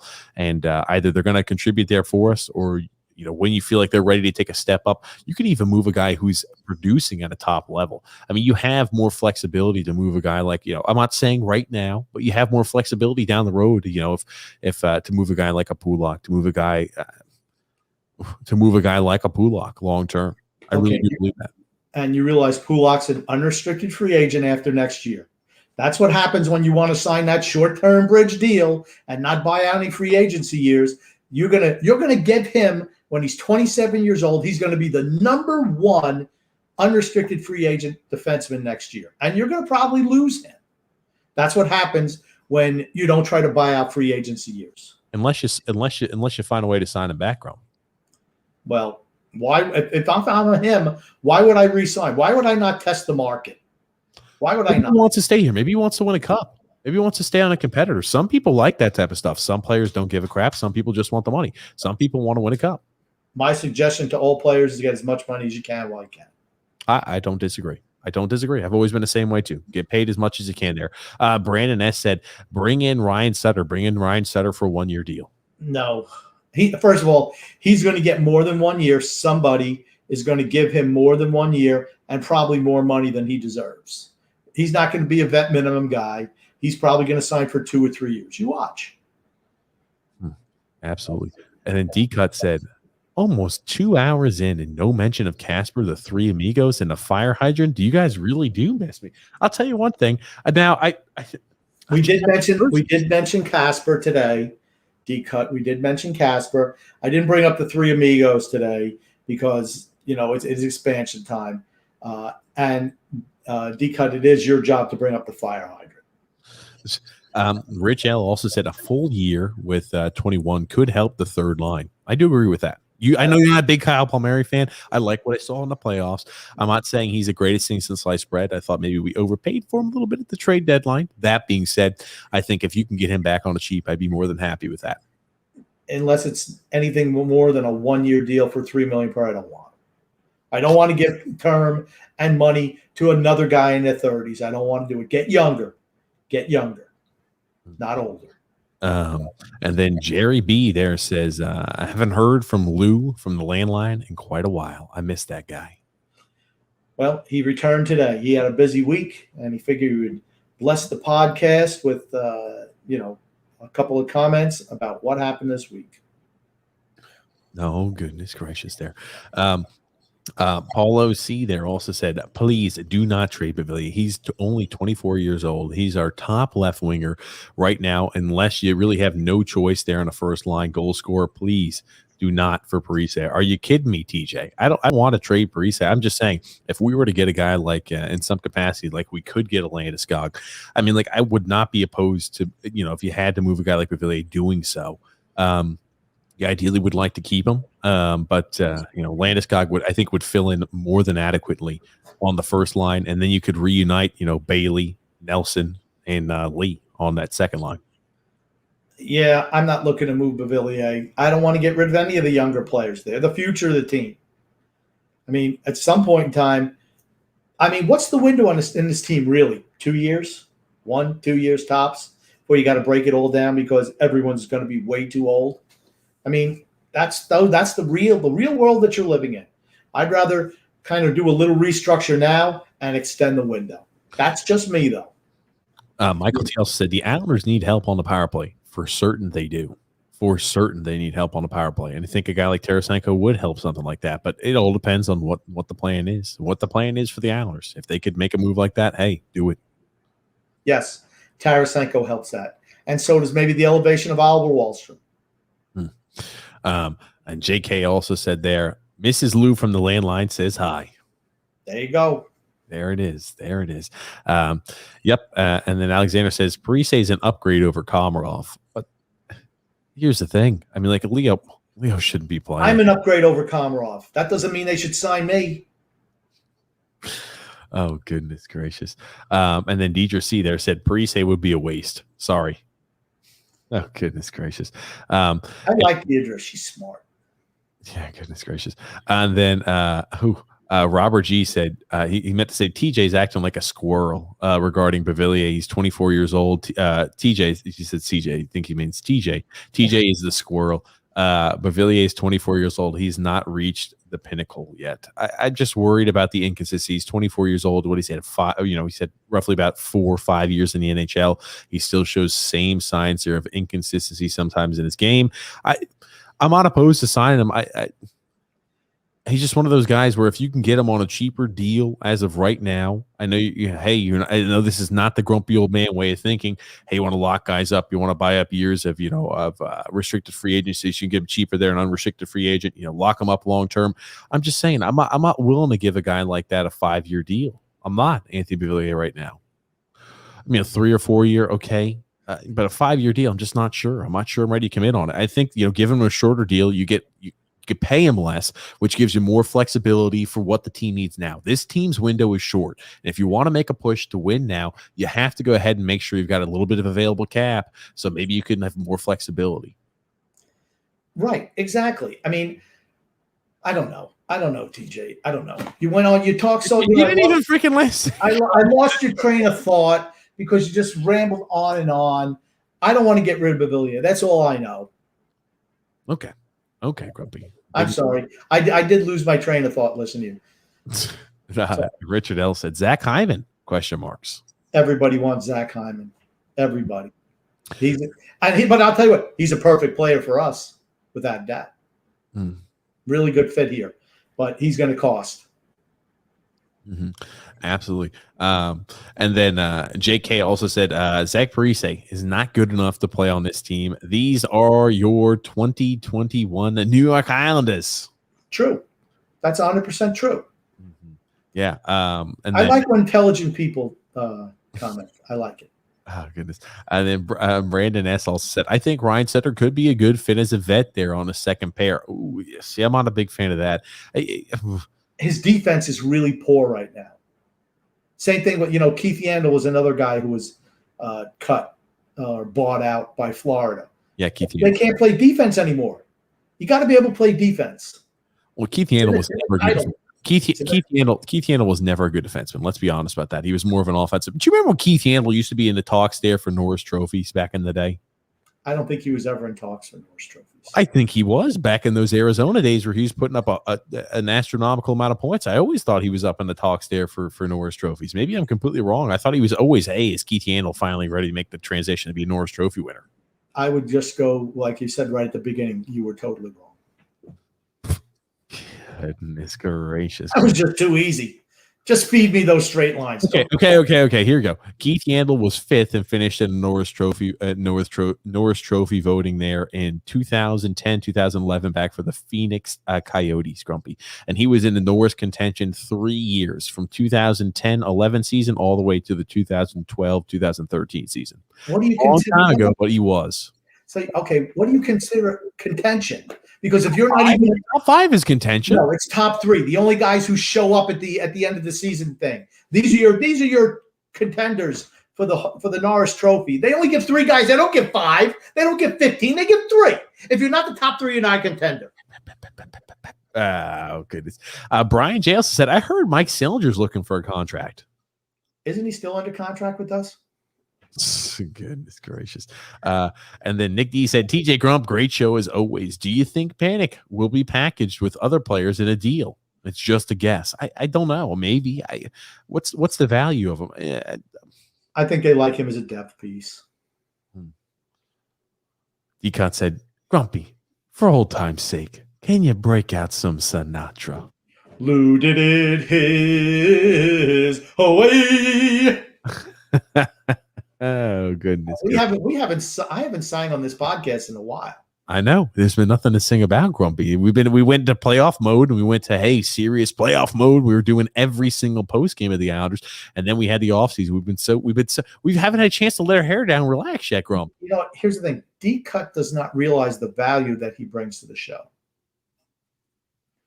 There's so many elements, and that's why I love talking to the same people every week, because I feel like everyone who comments is really part of the show. I really believe that.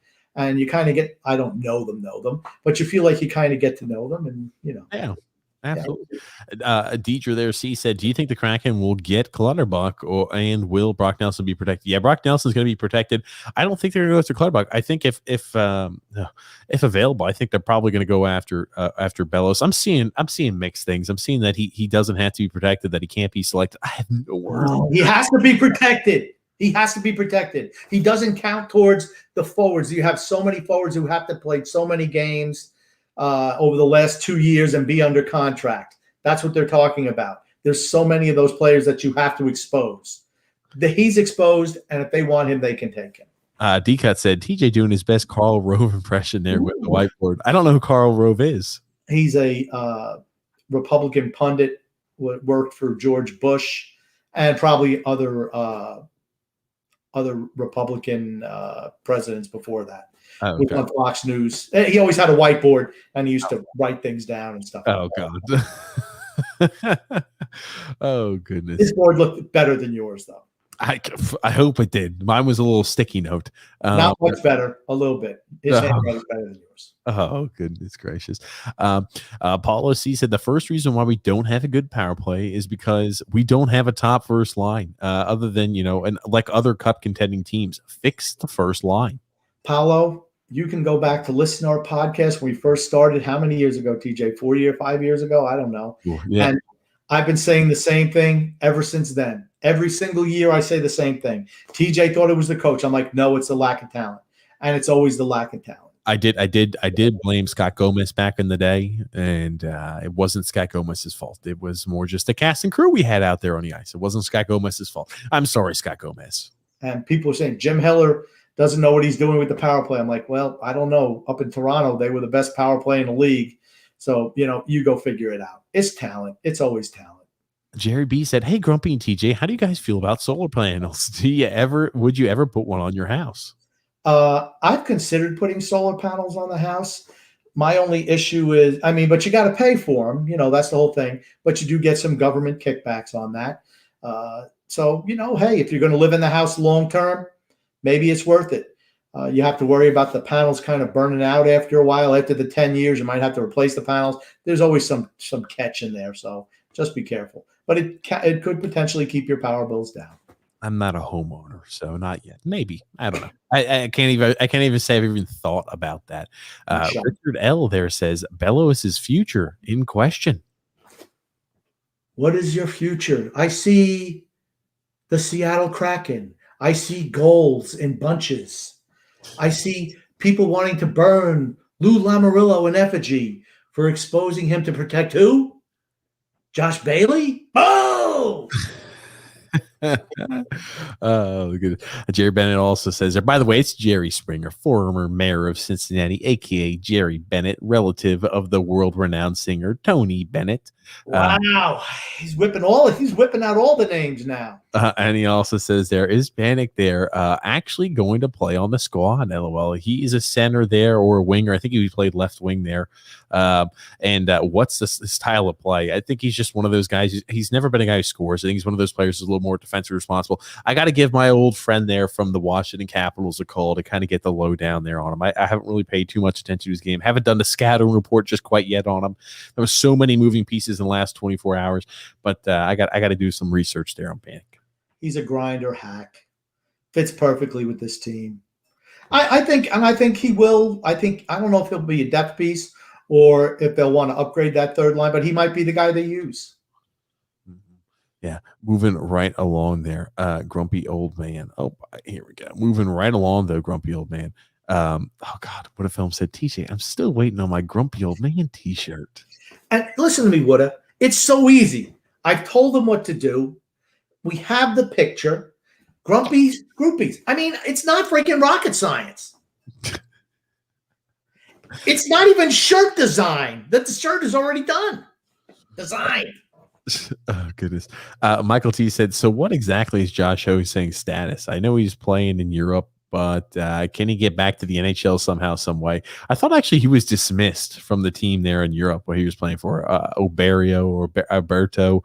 It was oh man, I sounded really Southern right there. I have no idea what team it is. But he was playing. I thought they actually asked no longer to have his services. Maybe he got bounced to another team after that. I'm not sure though.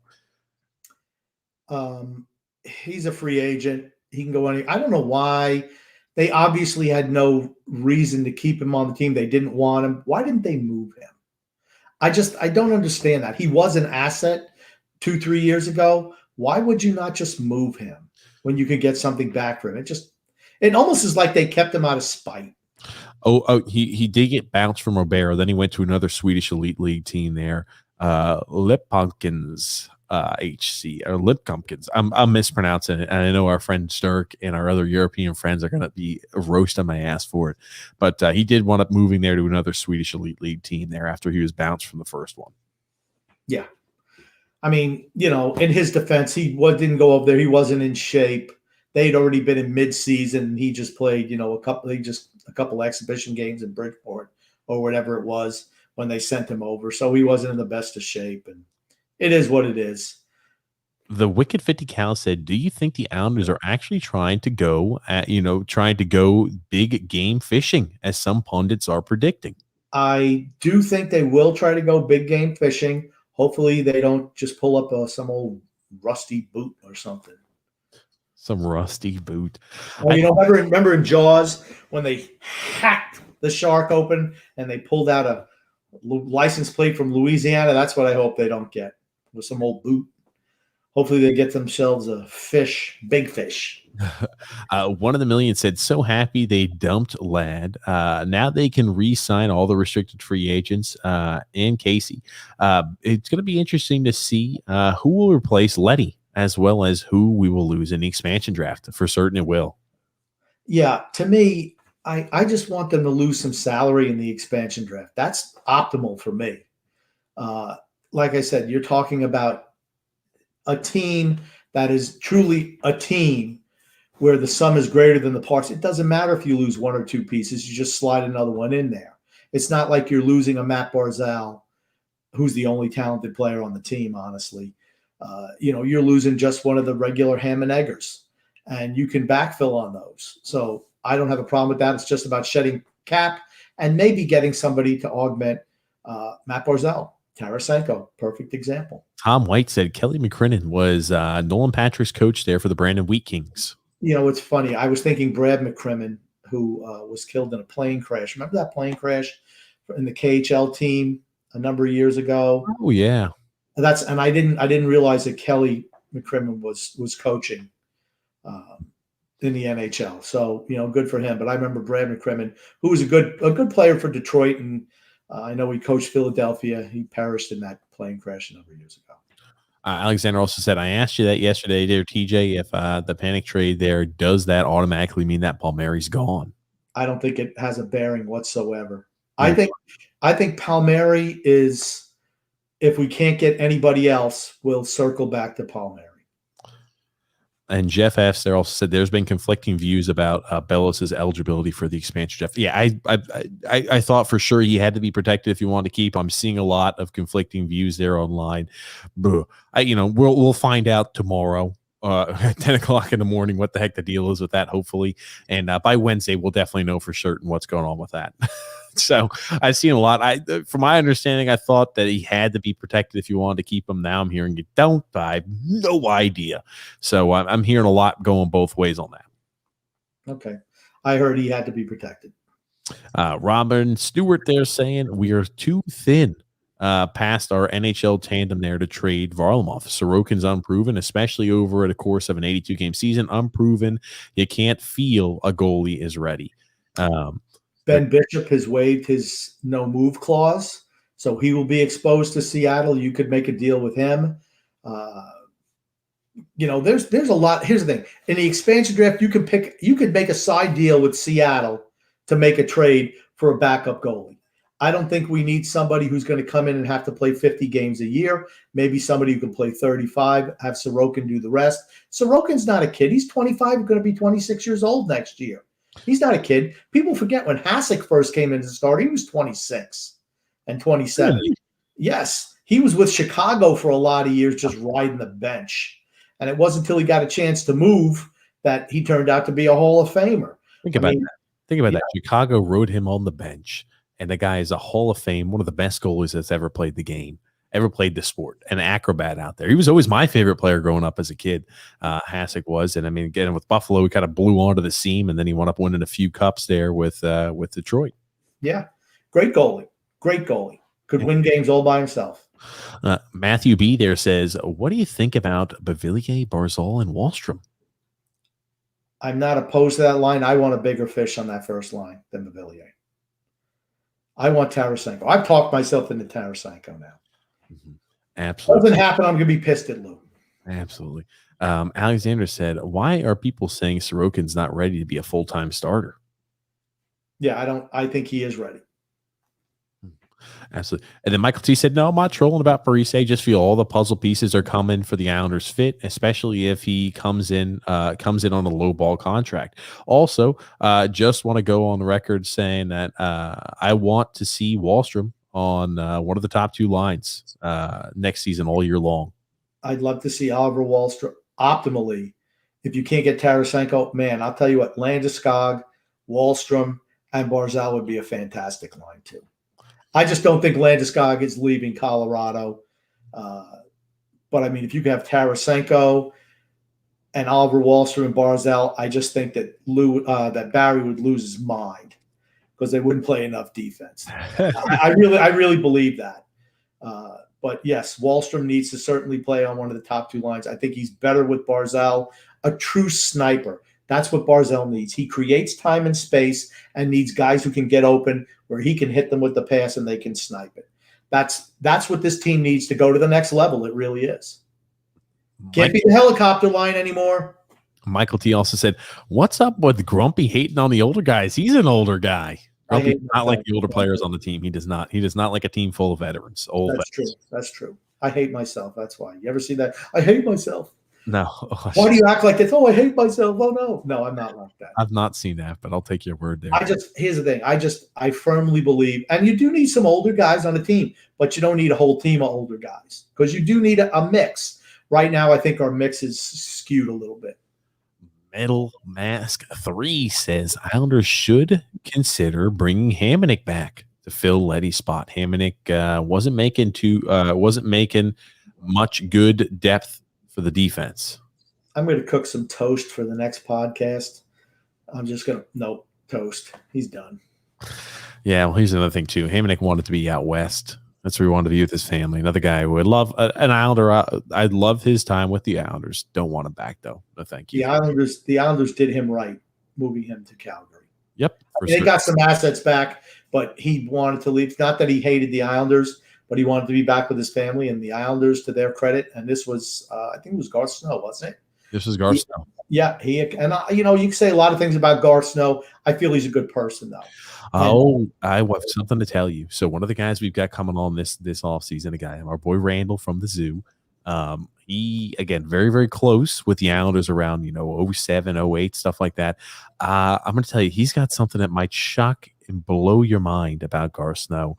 A few items, again, close to the team. He was always at all the team functions and everything like that, close to the team.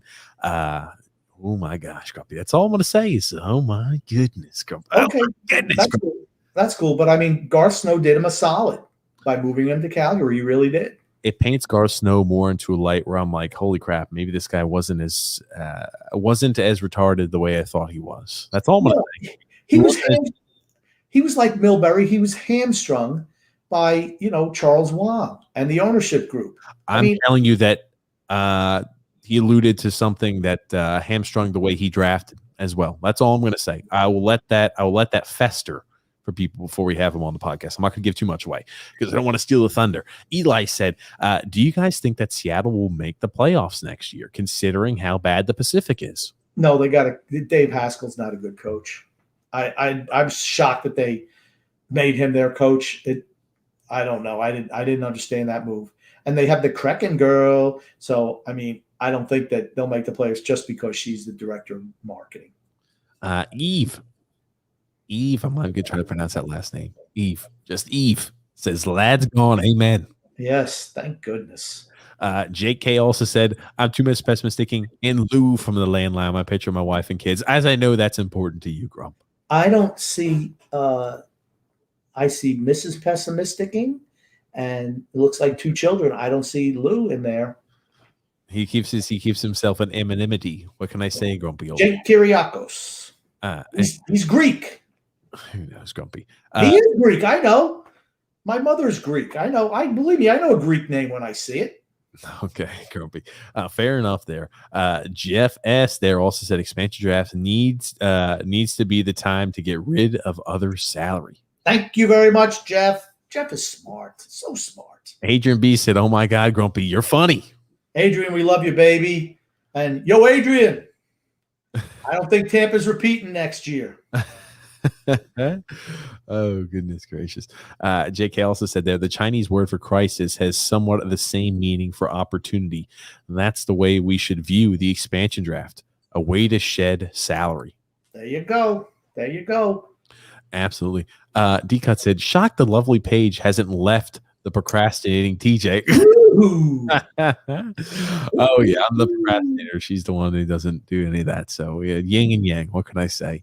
Metal Bass there 3 also said Lou has to get rid of Uncle Leo and Hickey next. The move for Eberle, if they can get Tarasenko, Landeskog, or some other guy to put on the top line. That's what you want. That's what you really want to see happen. You really do. That's the next move. Get a legit top line winger. Brett W said Josh Hosang was on loan. Yeah, I did say he's an unrestricted free agent. I don't think anybody wanted him in the NHL. I'll tell you this much about Josh Hosang. This is what I hope happens with him. I hope he goes out. He'll probably sign in some European league, and I hope he lights the league on fire. I'm talking about near point of game status. He's absolute killing it. They work out whatever issues they say he has. He works out. Who knows if he even has issues? We'll never know. But all I'm going to say is, Coach Tommy B kind of alluded to some stuff off the air that we'll have to ask when we get him on to speak a little more about regarding Josh Hosang, in the summertime period. Again, we're going to have a lot of guests on the podcast here in the summertime period after we get to the expansion draft and after the NHL draft. I feel like that's a cool time. We got a whole bunch of people want to bring on, a whole bunch of points to bring up. But I hope Josh Hosang gets through time period, lights it up, and he gets a road to redemption to where he's able to finally get to the NHL and finally make it. You know what I mean? I just want to see him say like, hey, I've done it. I'm a mainstay on an NHL roster. I just want to see the kid get a shot. That's all. Let him get a legitimate shot to play. That's all. That's all I think he deserves. I mean, same thing with Kiefer Bellows. I want these guys getting a legitimate shot. I just don't think the Islanders have given them shots. And it's been that way with a lot of Otto Koivula, same thing. It's like they don't have a legitimate shot. Then move them. If you have no use for them, move them. Try to get something for them. I just think every kid should have a shot. That's all. Mark A said Martinez or Sutter will replace Leddy. And then Mark A also said, go to Cap Friendly. Bellows is not eligible. See, I saw they updated that on Cap Friendly, but the way I read the rules, I think that Bellows would be available. But I did see on Cap Friendly that they recently changed it. I'm talking about like 2-3 days ago. Dirk, our boy there, Dirk C there, our boy from Germany, went ahead and let me know immediately. He went ahead to screenshot it and sent it there to me. I'm like, man, oh man. I said, for the longest time, I was under the impression that Bellows had to be protected. That's what I saw all over the place. That's the way I read the rules too. But Cap Friendly's reporting that he doesn't have to be protected. If he's not eligible to be, I thought he certainly was, just because of how old he is. And he's not on his first contract anymore, his entry-level deal. I thought he was eligible. But that said, if he's not, fantastic. Alexander said, TJ, Grumpy, what about Halak? I'll tell you this much. I don't think Boston, and they'll probably want to bring back Halak on a 1-year deal if Halak wants to take it, because Tuukka Rask is going to be out, until January, they predict. And I mean, Jeremy Swayman, even though he played well in the short time period, they're going to want some sort of insurance for him. Yeah, but that would be my plan. Somebody like Halak, a goalie who's, maybe 33, 34, 35 on a, $2 million a year, maybe $3 million. Save yourself some money there, give him a year or two, and that's it. Sorokin's the man. Alexander said, I remember watching Hasek for the first time when I was a kid at the Coliseum. I was like, oh my God, this guy is awesome. He was fantastic. Mark A said, Oliver Wahlstrom starts in Bridgeport. People have said this before, and it drives me insane. There's no way Oliver Wahlstrom should be playing in Bridgeport next season. No. That would be a Barry move, though, wouldn't it? Really? Send him down? Oh, yeah, that's okay. Let's let him. We got some geezers up here. Let's put him down. We don't care. He scored 50 goals down there. Doesn't matter. Leo Komarov, he deserves a start over here. Yeah, we brought in Zach Parise. He needs to be getting some ice time up here. That's why we brought in Parise. So now we can allow Oliver Wahlstrom to sit down there in Bridgeport. It's funny. I already know I'm going to shred Parise if he gets signed. I'm just any reason. He played for the Devils and he's finished. And it's not even his fault. It's Lou's fault and Barry's fault for bringing him in and playing him. But the player's going to hear my wrath. Alexander also said there, TJ, every Islanders podcast, you should give a 5-minute grumpy rant. Oh my God. That will be funny. Grumpy. Yeah, I got to be provoked though. Usually not really. There's sometimes believe me, there's things that TJ says, oh, you can't say that. No, don't say that. That's not right. Yeah. No. Oh, goodness. Jeff S. there said, I remember watching Hasek in the finals against Pittsburgh. Belfour was taken out, and I said early in the 1990s, I want Hasek. That's right. That's right. He played against. They lost that series, but that's where Hasek. I remember watching him in that series, and you could tell he had talent. I mean, to me, Okay, I'm not saying Sorokin is Hasek, but both very, very athletic in net. I will also say this here too. Think about that time period, back around that time period. Curtis Joseph, your Eddie Belfours, your Dominic Hasek's. Man, oh man, what an era! What an era of goaltending. Tom Barrasso was good. Yeah, not great, but he was solid in net. And playing for that Pittsburgh team, you didn't have to be great. There were a lot of good goaltenders back in the day. Let me tell you something. There's a lot of good goaltenders now.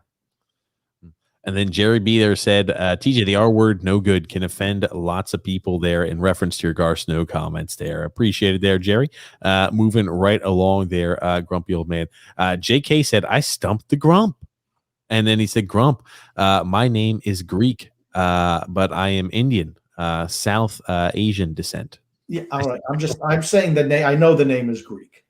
Mm-hmm. And then Brett W said, "I never lit it up in the. He never lit it up in the AHL. I'm not sure he will ever will be in the NHL. Maybe he's talking about hosting. Talk about hosting. Well, even in the AHL, they were putting him on the fourth line. I don't understand. I don't understand that mentality. It's like, you know what? Instead of trying to put the player in the best chance to succeed, they want to mold the player into some role that's not what they're there for. Josh Hosang is a top 6 player. You shouldn't try to turn him into a grinder. You should try to make him not his thing. The Islanders are not going to do it, but any team, and I say that's about any younger player. If you see a guy has a penchant for scoring, you shouldn't try to turn him into a grinder. You should try to put people around him or put him in the best chance to succeed. If he's a sniper, guess what? You're going to be on the first power play unit. You're going to play. Your responsibility is going to be to score. It's not, okay, I got to make sure I come back and play defense every shift and never worry about going up the ice. There's plenty of guys like that. There's so few guys who are there who can score goals. Also got a comment here from Decant said, I met Snow at a season ticket member Q&A at Barclays Center, a total tool. One of the biggest scumbags around. Oh, man, D-Cut. I'll tell you what, D-Cut, I like D-Cut. He's not afraid to tell it like he sees it. Tom White said, Josh Hosang is immature and doesn't have a team-first mentality. He's being blackballed in the league. A best thing for him to go to the KHL. I think he'll probably work better in the Swedish Elite League, if I'm guessing. I mean, you don't have to worry about a language barrier. I assume the majority of those players in the KHL speak Russian. I don't know if he knows any Russian, but I know he's Tibetan, Chinese. I don't know. I don't know if he speaks any Russian though. We got a comment here from Eli Sports Cards and Games said, did the Islanders get anything for Ladd? No. They got rid of Ladd and they had to give up draft picks in order to go do so because the contract was just yikes bad. Salary cap relief. That's all. They gave up 2 seconds and a potential third. 1 in a million also said there. Leo is in last year of his contract, as is Ross Johnston and Cal Clutterbuck. You let those 3 walk, that'd be $7 million in cap space too. Yep, that's what you do. You get guys. As much as I like Ross Johnston, he has no place on this team. I don't even know why they signed him. You just let those guys go. I'm sorry. Let's get some younger guys who can come in and fill those roles. And here's the thing. You might take a little bit step back to begin the year, but in the long run, you're better off. And you can always sign Ham and Egger, 3rd and 4th line guys. 4th line guys, they're out there a dime a dozen. Oh, goodness gracious, grumpy old man. Also got another comment here coming in there. Mark A said, Barry doesn't trust Wahlstrom defensively. I don't care. He scores. He puts pucks in the net. What can't the Islanders do? They can't put the puck in the net. I mean, hey, you like Travis Zajac, right? He was the guy who started over him. How much goals Travis Zajac score? Oh, wow. I think he had scored 10 goals with New Jersey or something. How many scored with the Islanders? Oof, not many. Grumpy. On a limb. I mean, I don't know. Was he that great defensively? I didn't think so. He seems like he was always behind the play. Wahlstrom at least gives 100% effort all the time. Goals for the Devils. He had 7 goals for the Devils, 1 goal for the Islanders. Oh, great. And how many goals did Wahlstrom have? 12. 12. Okay.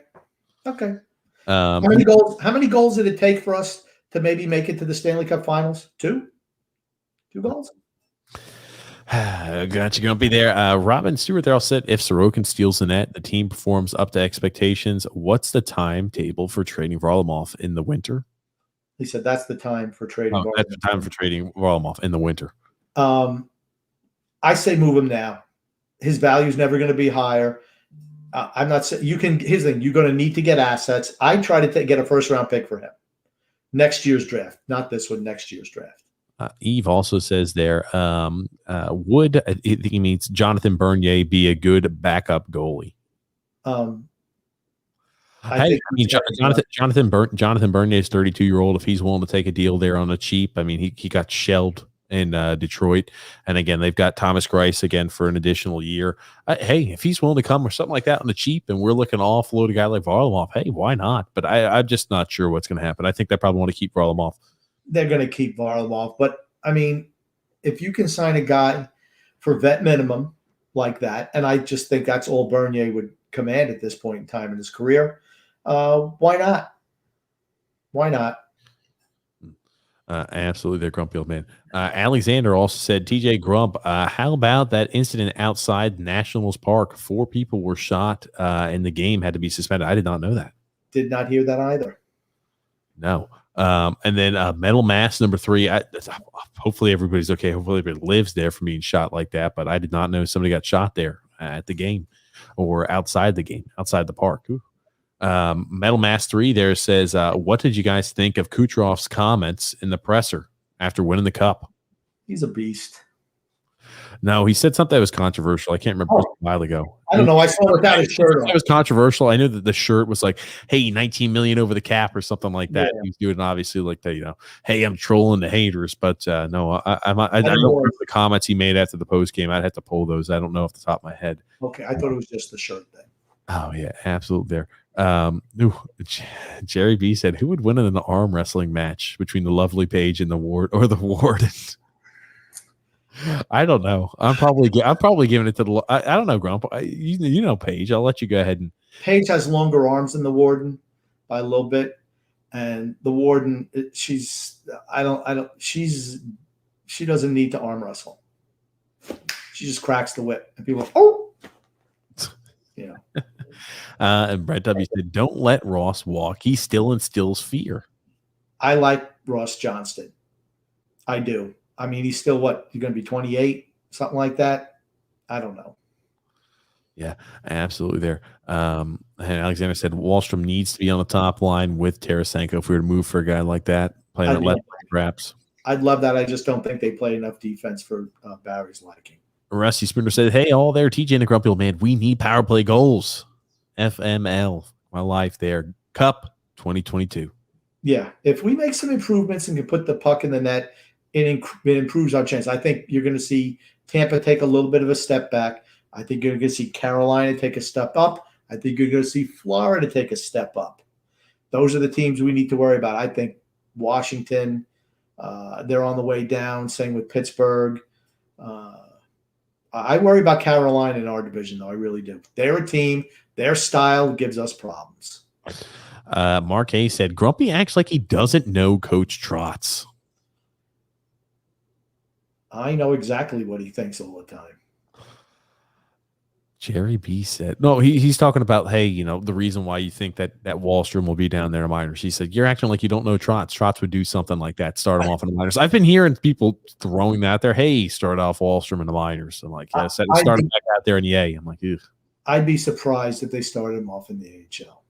He offers so much offensive pop. You can't do it, in my opinion. But he's proven that he should play in the NHL. Why would you send him back down? He has upside. He can only get better. Why send him back down to the minors? Where was he in the team in scoring? Who scored more? How many players scored more goals than him this year? I don't know. I know he had 12 goals. I can't remember off the top of my head. There had to be. How many goals did Bailey have? I assume less goals than Oliver Wallstrom, Grumpy Old Man. If I'm going out there on a limb. That being said, moving right along there, Jerry B is also saying there, I've been seeing a lot of stuff about Ovechkin possibly going back to play in Russia in the KHL for Moscow. I think if he plays in the NHL, he wants to stay with Washington. I think he still wants to play in the NHL. Call me crazy. I think he still wants to play in the NHL. I think he wants to try to break those goal records. I think he does. On the nose. I think it's important for him. I do As too. weird as that may sound. Oliver Wahlstrom, grumpy old man, tied there for 6th in goal scoring this year. He tied with Anders Lee in goals scored this year. So who had more? Pajot. Jean-Gabriel Pageau, Anthony Bavillier, Jordan Everly, Matt Barzal, and Brock Nelson led the team in goal scoring. And what was my pal Josh Bailey? How many? Yeah, Josh Bailey finished. He was 8th, eight goals. sucks. $5 million a year for 8 goals. $5 million a year for 8 goals. Yeah. See, that's my point about him. Oh, goodness gracious. Also, comment there. Alexander saying, what about Ryan Murray as an option? I remember when they wanted to trade their whole draft to get Ryan Murray. Snow wanted to do that. Yeah. I'll tell you that. Well, hey, I'll tell you one thing. Everyone we drafted in that draft, maybe it was. I got to look back at that draft. I remember that was the same draft we got Griffin Reinhardt. We turned into, Matt Barzal. So, And Anthony Bavillier. The one thing about if they're going to bring in a free agent defenseman, it has to be somebody who actually plays defense. And I think they know. I mean, I don't think Sutter is even an option. His defensive game isn't good enough. Somebody like Alec Martinez works for them. And there's another guy too. I'm just forgetting his name. There's a couple of guys who are defense first defensemen who I could see maybe filling that role. Absolutely. Matthew B also said if Wahlstrom replaced Leo or Zajac and played in Game 7 in the Lightning series, do you think the Islanders would have won the cup? I don't know if they would have won the cup or that game, but I would have liked their chances better. That much I'll say. Yeah, I did. I feel like I don't want to feel remorseful. I don't want to get all pissed off about that again. It's done this way in the past. I think in a 7-game series, we scored 11 goals. Yeah. Enough said, right? Yeah. We gave up 21 goals, scored 11. So not even scoring 1.5 goals a game, or maybe 1.5 goals a game. Do you think you could have 2 goals a game might have won you the series, right? What does that kid do? All he does is score. Kiefer Bellows, what does he do? All he does is score. Mark A said Grumpy should know Wahlstrom and Bellows play the first 40 games in Bridgeport next season, and the Vets win games in October and November with our goaltending. I don't know. Well, you know what? I just want to give the young guys a chance. I do. I want to augment with a Tarasenko, Alec Martinez, maybe another winger. I just want to get rid of some of the old garbage and just move in some new garbage. God almighty. I know we're at 3 hours and that's your freaking response. Oh, goodness gracious. I just want to see some new players. I do. I just don't think the club that we have right now can win a Stanley Cup. I think we need to add some elements to put us over the top. That's all. I'm not saying we have to blow the whole thing up, but I want to transition to a younger team. I want to move out some of the older guys who make money and, maybe get the Tarasenko. I blame you for that, TJ. I absolutely blame TJ for that. Oh, God almighty. Hey, we're about wrapping things up. We're getting to the last few comments here, Grump, so we're going to go rapid fire. Moving right along there. Alexander said, I heard the Islanders are probably in on Chara, too. Please, no thank you. No thank you. Once again, Chara, he's finished. Gotcha. Rusty Spooner said there, I love Varlamov, but I'd trade him. It's Sorokin now, 100%. Nick D also said Carey Price will be unprotected in the expansion draft. Yeah, I think that's still, he makes a lot of cap. That's what it's got to be. What a films they're saying. Love you guys. What time are you guys on tomorrow? I'll catch you guys live. We're going to be on at 8 o'clock there for TJ and the Grumpy Old Man. You could find that podcast in the link in the description below for the TJ and the Grumpy Old Man. We talk general sports. But we're moving right along here, Grumpy Old Man. Mark A said Michael Del Cole will go to Detroit and finish off that Timashov deal. I think they like Michael Del Cole. I do. He's another Panic, Palmieri, whatever. Don't put Palmieri on Panic's there. Come on, man. Winger. Stop. And then Jerry Biel said, if the lovely Page and the Warden had a podcast, what would it be about? I don't know. The Warden would not be on a podcast, first of all. And Paige, I don't know what would she do? I don't know. They wouldn't talk movies. I'm going to tell you that much. They wouldn't talk sports either. Mark A. there said, how is Carolina going to be taking a step forward if Dougie Hamilton is gone? Their team is young and just getting better all the time. And Hamilton's not gone yet. He could be gone, but they're a very young team who's just getting better all the time. To me, their biggest issue is the goalie. You have the masked Mr. M in net, but they can improve that. That's not Mrazek, it's the other guy. Wood Films also said, Grumpy, I've been waiting so long. I've designed a shirt. Or for that matter, make them. TJ ain't doing it. Oh. I'm in this process. I'm making it, Woody. Give me time. Dude, I'm telling you, I got it down. I have the shirt. It's so simple. Don't overthink it. I'm working. Me with the frown, Grumpy's groupies. That's it. Keep it simple, man. Keep it simple, stupid, right? I'd wear it. And then Metal Mass said, Kucherov said Canadians fans acted like they won the cup after one win in the finals, and that Vasilevsky should have won the Vezina over the guy in Vegas. Number one. That's not a controversial comment. That is, he's 100% accurate. I think he should have won probably over Marc-Andre Fleury. Here's the thing, though. I think it's unfortunate because once you start winning a few of those awards, they start looking at you different.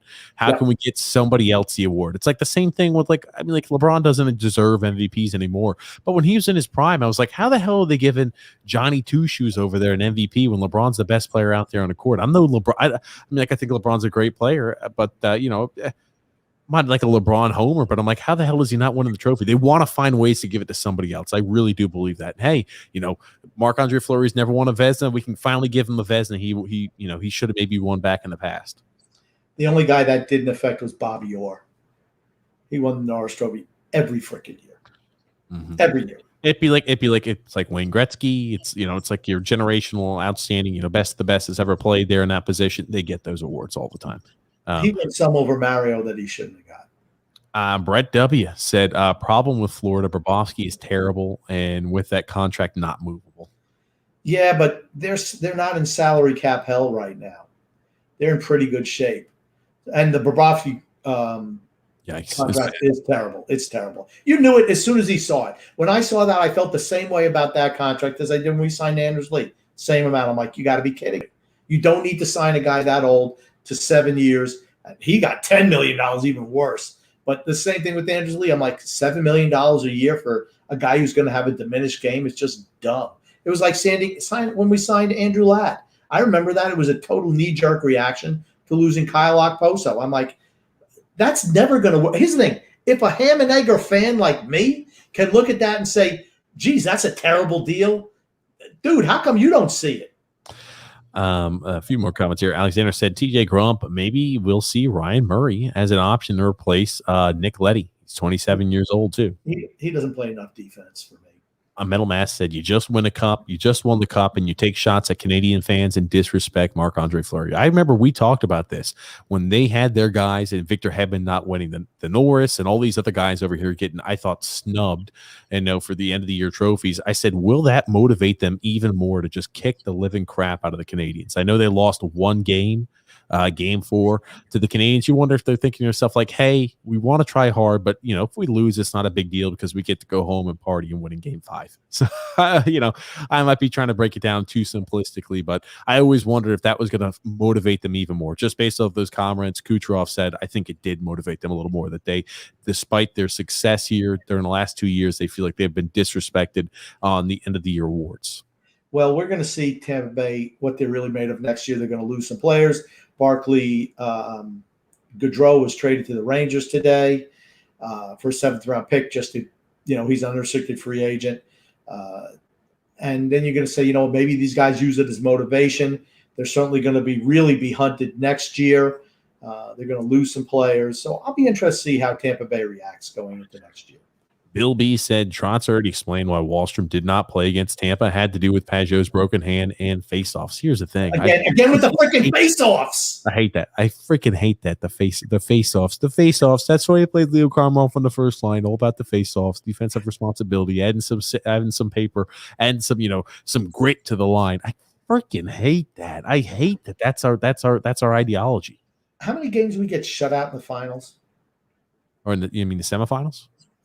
I'm sorry. Yeah. Well, for us, the finals, which is the semifinals. So, yeah, how many games you get shot? Was it just 2?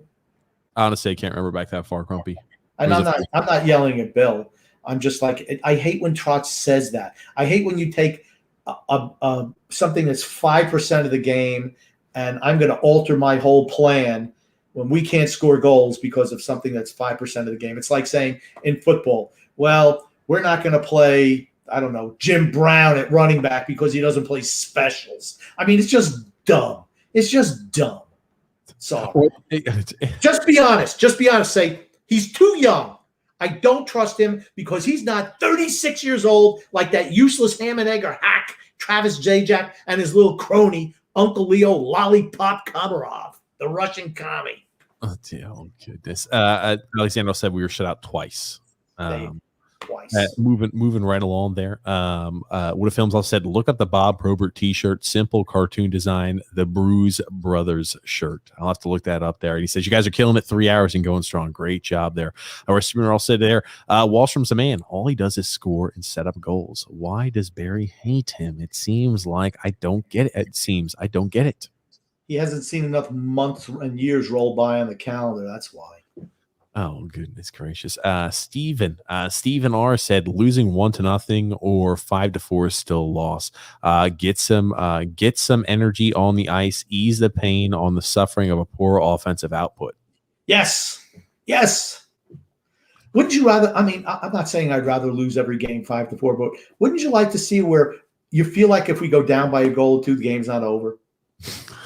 Because that's what it felt like. It's over if we go down a goal or two. I don't believe that. No, I do. Against really good teams, I do. Against Tampa, if we get, well, we're down. That's it. Turn TV off. Time to go home. Because said Luca Brasi sleeps with the fishes tonight. What's this? Luca Brasi means he sleeps with the fishes. Alexander said, so Grumpy, this sports analyst in TJ, I messaged you about this after Tampa won the Cups. They said, the Panthers were the second best team in the NHL. Oh, yeah. Dude, the Panthers are good, and they're extremely well coached. They're a young team. They're not better than the Islanders, Grump. Let me tell you something. They had a chance to really think about it when we beat them in, was it 2016? Or I think it was 2016. I really thought they had a chance to be much better the next year. I mean, they still got a lot of the same guys as their core, but they went a totally different direction, went the analytics route, and totally derailed everything they were doing. And it wasn't until just this last year, they brought in Bill Zito as the GM, should have won General Manager of the Year, and Joel Quenneville as coach. Boom. All of a sudden, they turn around, and their team is young, too. They have a lot of younger, not young, 26, 27, 28-year-old guys, not guys in their 30s, and they can play offense. They're a team to watch. They really are.